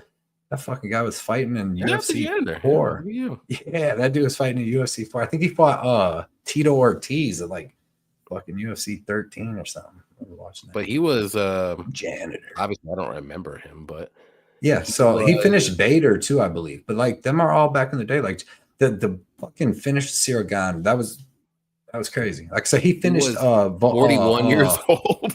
No, he finished because he finished this is nuts at 205 a couple years ago. Gustafson, he finished him on the ground. But it wasn't over or under 1.5 rounds. Oh, you're talking about the under. Yeah, but he's just not that dangerous. Under 1.5 rounds. I don't see him going out there gooning fucking Stipe Miocic like that. And if it's standing, dude, Stipe is the one with the chance to knock him out with just one punch. I've seen Stipe knock out big motherfuckers. Yeah, so the over 1.5 I was looking at and was just debating. I think it goes decision, dude. I don't think Stipe knocks him out. I'm just worried about Stipe how much is after that? Like 2 rounds. Why? Just because he's been out of the game for 3.5. Yeah, but that dude's always had good cardio though. 5 hard rounds a lot of times. Like True. Like the dudes. I mean, that's if he had cardio issues before, but and John Jones, like I said, I don't see him fucking grappling him for trying to grapple him for 5 rounds. I think he locks up with Stipe a couple times. They're both strong as shit. Maybe he gets him down. Stipe stays safe, gets up, does it again. John Jones ain't gonna keep wasting energy for 5 rounds. Mm-hmm. Like, dude, Stipe out grappled and just took down Francis's big strong ass. Now I know you can't compare their grappling, but I don't know. I think he keeps his stand. I think this fight's good. I think it's better. This fight's way better than a lot of people think it's going to be. Yeah, I think so too. I'm going to go with John Jones, like you said. I don't know. I'm going to say he gets a finish, but I think it's going to be like rounds 3, 4, or 5. And it's just because I just don't know what the unknown for me. I guess there's unknowns for both sides, but more so for me with Stipe. 3.5 years, 42 years old. Like, true that. I just don't know how much gas he has left in the tank. Like, yeah, he might. I think he can survive 2 rounds for sure. But after that, that's where I'm like, this is where John Jones might. But it's got to be a takedown and sub, right, or something, because he's not knocking out. I don't think it's going to be a knockout. It's going to have to be like a club. John Jones throwing like he did with like Cyril Gane, like he did like that. Like, dude, that's what's going to be weird here. Right, because John Jones, when he's at 205, dude, he's moving. He's front kicking. Get away from me. He's moving. At heavyweight, he ain't gonna be moving like that at heavyweight, bro. You can't do that at heavyweight. Being like 250, just bouncing around, doing all that. I don't think he's gonna. He's gonna be more stationary, bro. And every time they exchange, I can guarantee you, everybody that back Jones is gonna be like, oh fuck, because Jones don't hit like that. I can't remember the last time he just punched somebody in the face and they went down. To be like he head kicked Cormier like that. Yeah, he head kicked Cormier, but like, dude, I don't know. Yeah, it's gonna be a good fight. But I'm just gonna go with like John Jones, like 2, 3, 4 or something. 3, 4, 5, 4, 5 decision, something like that, just to break it up. I mean, once fight goes to decision, that's my favorite play. Period. Oof. Fight goes plus 300. I like that. I like it. We shall see. And then also too, like, you know, John Jones respects Stipe. Is he really going to try to go for a finish early? Yeah, John Jones don't give a fuck. Hell yeah. I He don't would love know. it just to be like, I finished him in fucking 30 seconds. You know what I mean? Yeah, it's maybe Retire. maybe, But I think he's gonna give him a little bit of. and I'm slack. talking all this shit, but like you said, man, and that's why I wouldn't bet Stipe like that. Really, you could bet him maybe by knockout. I don't know, but just to take a risk. But like, you don't know really what he's going to come out looking like. Yeah, Since he hasn't fought so long. Last time he fought, he got knocked out. So it's been a long time since he really. But even when he got knocked out by Francis, fucking dude, when he was getting hurt, he turned around and hit Francis in the middle of that fucking in them combos and stuck Francis for a second. He's like, so if he hits Jones, that one of them, boy, it could be game over. you can do. John Jones wins by submission or decision -110. That's what I would like. I would like that because I don't think he just pounds out. I don't think he drops Stipe. I don't think he finishes him standing and then like on the ground. I mean, he's got sick elbows. It can kind of be like the Cyril Gane thing. Like maybe John Jones drops him or whatever for whatever reason. Gets like a little. I think Cyril Gane threw a weird ass kick is what happened. But bro, Stipe will tap quick, I think. Huh? If Stipe is wrapped up in a choke, I think he'll tap quick. Just because that's the fucking goat you're talking about, bro. He's 42 years old. He's a dog. He hasn't fought in 3.5 years. Neither is John Jones. Really? He ain't fought. He fought like twice in 8 years. I know. And he didn't look good. Like I said, he looked terrible. I mean, he looked good against John. Yes, he did. Gane got no wrestling. You see what Francis I know it. And then you see what Stipe did to Francis. Like it's going to be like I said, I think that Jones wraps up. I think that like we haven't seen Jones at heavyweight wrapping up with a dude as big as him, that's as strong as him. And Jones, let's not act like he's not 38, coming off a torn pec. That's not fucking good. True. And we still haven't seen him take a punch at heavyweight. Fine. Okay, no Cody. Punches. Okay, I'll do the over 1.5 and call it a day. I like that. And you said that's what? -175. You might be able to get it somewhere else. Better. But I'm looking on DraftKings. Go over 2.5. You can get that. That's +105. That's your moneymaker. Then you could take it up to 3.5. I was trying to think about like Hafez over 1.5. I like that. Oh, you got. I was thinking in my head. Get that plus money. Throw in like do a little for me. Put in like a 10 or a quarter unit on the fight goes to decision plus 300. I like it. Get you some money. Ricky's not high on Jones like everyone. I can't forget Jones almost losing to Thiago. Almost. I mean, I thought he lost to Thiago and Reyes. I really did. I thought he lost to both. I thought you could pick out 3 clear rounds if they won. And I had bets. I bets and shit on Jones in both, and I'm like, we can see it, and then they call his name. So Jones I like that. I like that. As long as he wants. I think that's kind of what happens too. If Stipe makes it to the judges, you deserve good money on that, Cody. Exactly. Yeah, I wish I probably won't have no money on it, but that's gonna be. I would play that 100%. And Stipe begin poke. His eyes are bad. That's why him and Cormier. It took a whole bunch of time for them to freaking fight. That dude. Jones probably said, "I'm not fighting unless you let me use the old gloves," and then he's gonna pump Stipe right in the fucking eye. It's just gonna be over. And Dana White's like, "I don't care." Dana White's like, "I don't care what we have to do to make this fight happen because it already canceled once. They're other next." Did they find anybody for 310 a replacement for Shavkat Bilal? That hurts my heart. I think it's Usman. I think that hurts my heart. I don't know if it's official, but I think I might saw something. Yeah, I mean that's gonna be a really good fight though. Oh yeah, but like Shavkat. If Shavkat, like, I don't want to say destroys Usman, but wins convincingly, you know he's gonna be like -500 against Bilal. Yeah, I mean, like, I want something crazy. You're like, oh man, the champion's +350 right now. Well, there's a reason. I just want to see him against Bilal. Bilal was good. He earned my respect all the way. I used to never like him or nothing, but motherfucker's good, tough, well-rounded, and I wanted to see that fight. But so what do you? What's Jones by decision? Plus 400. Okay.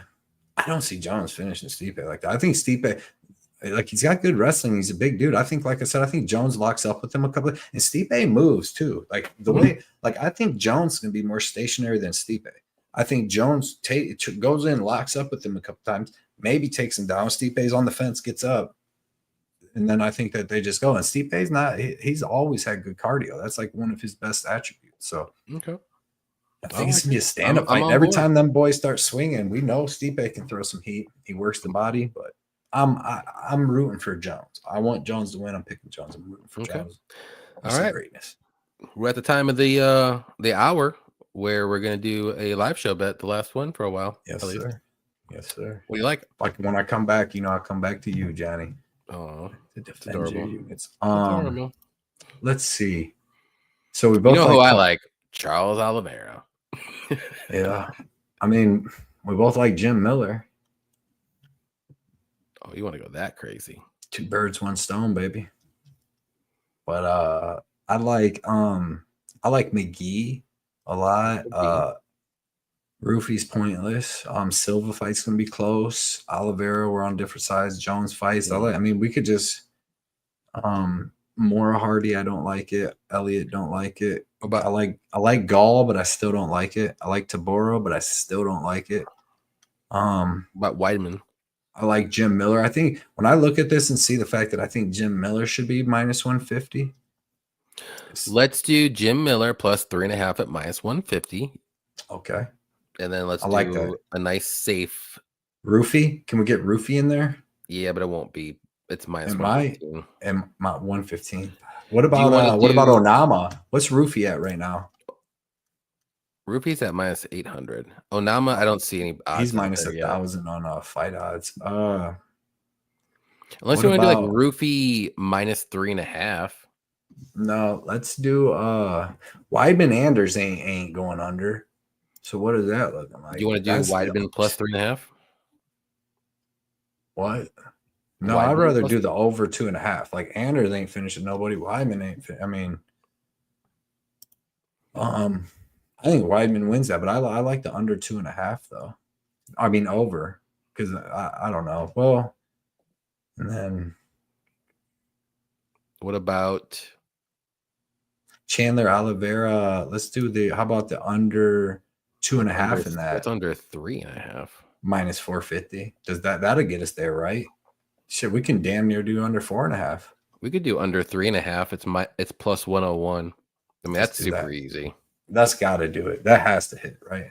Yeah, I think so. There it is. I do. I do, just because Jones ain't really a finisher. I'm talking to Dirty Reg, but I just don't think Jones is a fan. I think the Cyril Gahn thing's got people tripping a little bit. I think Stipe, dude, like I said, when they're striking, because Jones don't have that much powerful striking, like Stipe, it's going to be worrisome because Stipe really, I mean, let's look at this man's stats real quick. And then, we barely ever seen Jones fighting the same size guys. Jones's reach is out of control. Let's kick it with this. Let's not do it. Stipe's got 80 inches. How many times is Jones at light heavyweight fighting a fighter with 80-inch reach? Not much. And Stipe's got 14 KOs. Fucked up Francis when he was the scariest. It's gonna be a good fight. But I like I said, I got Jones in that. I think Stipe. John Jones. Like Jones. All right, well, let's go big on this one. This is the one. What do you want to go? I don't know. Yeah, I gotta go to the casino. I'm not let's not do like a beer money one. Let's just do this bet. This is where we're gonna go big. Unless you want to do a beer money, then I'm cool with that too.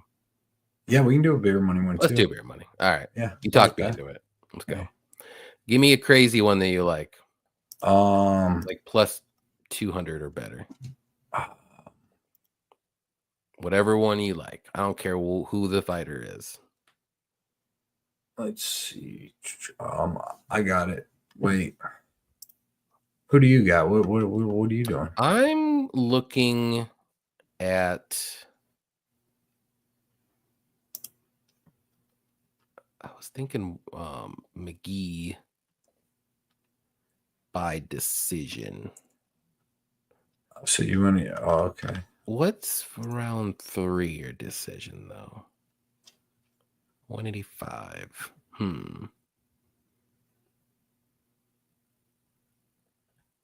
Maybe not. I'm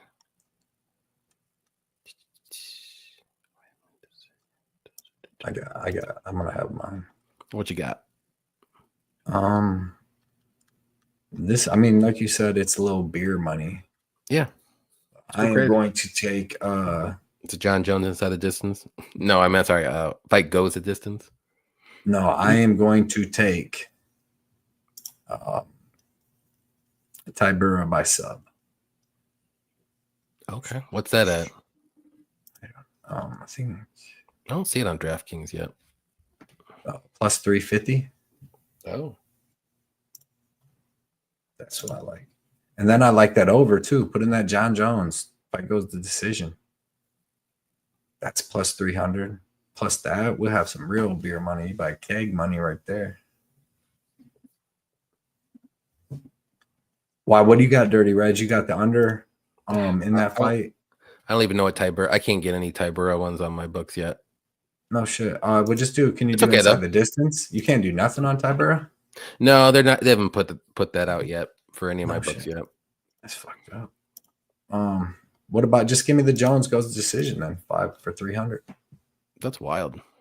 Looks. Why you don't like that? 5 rounds. If it was 3, I'd be all over it. Then what's the over 3.5? I'm sure it's plus money. Should be. It should. Well, over 2.5 is plus money. But you want some beer money. Plus 175. If you want to be safe, you do that. You know what? John Jones by decision. Plus 400. Yeah, let's do it. I like that. I like that. And then I'm gonna do.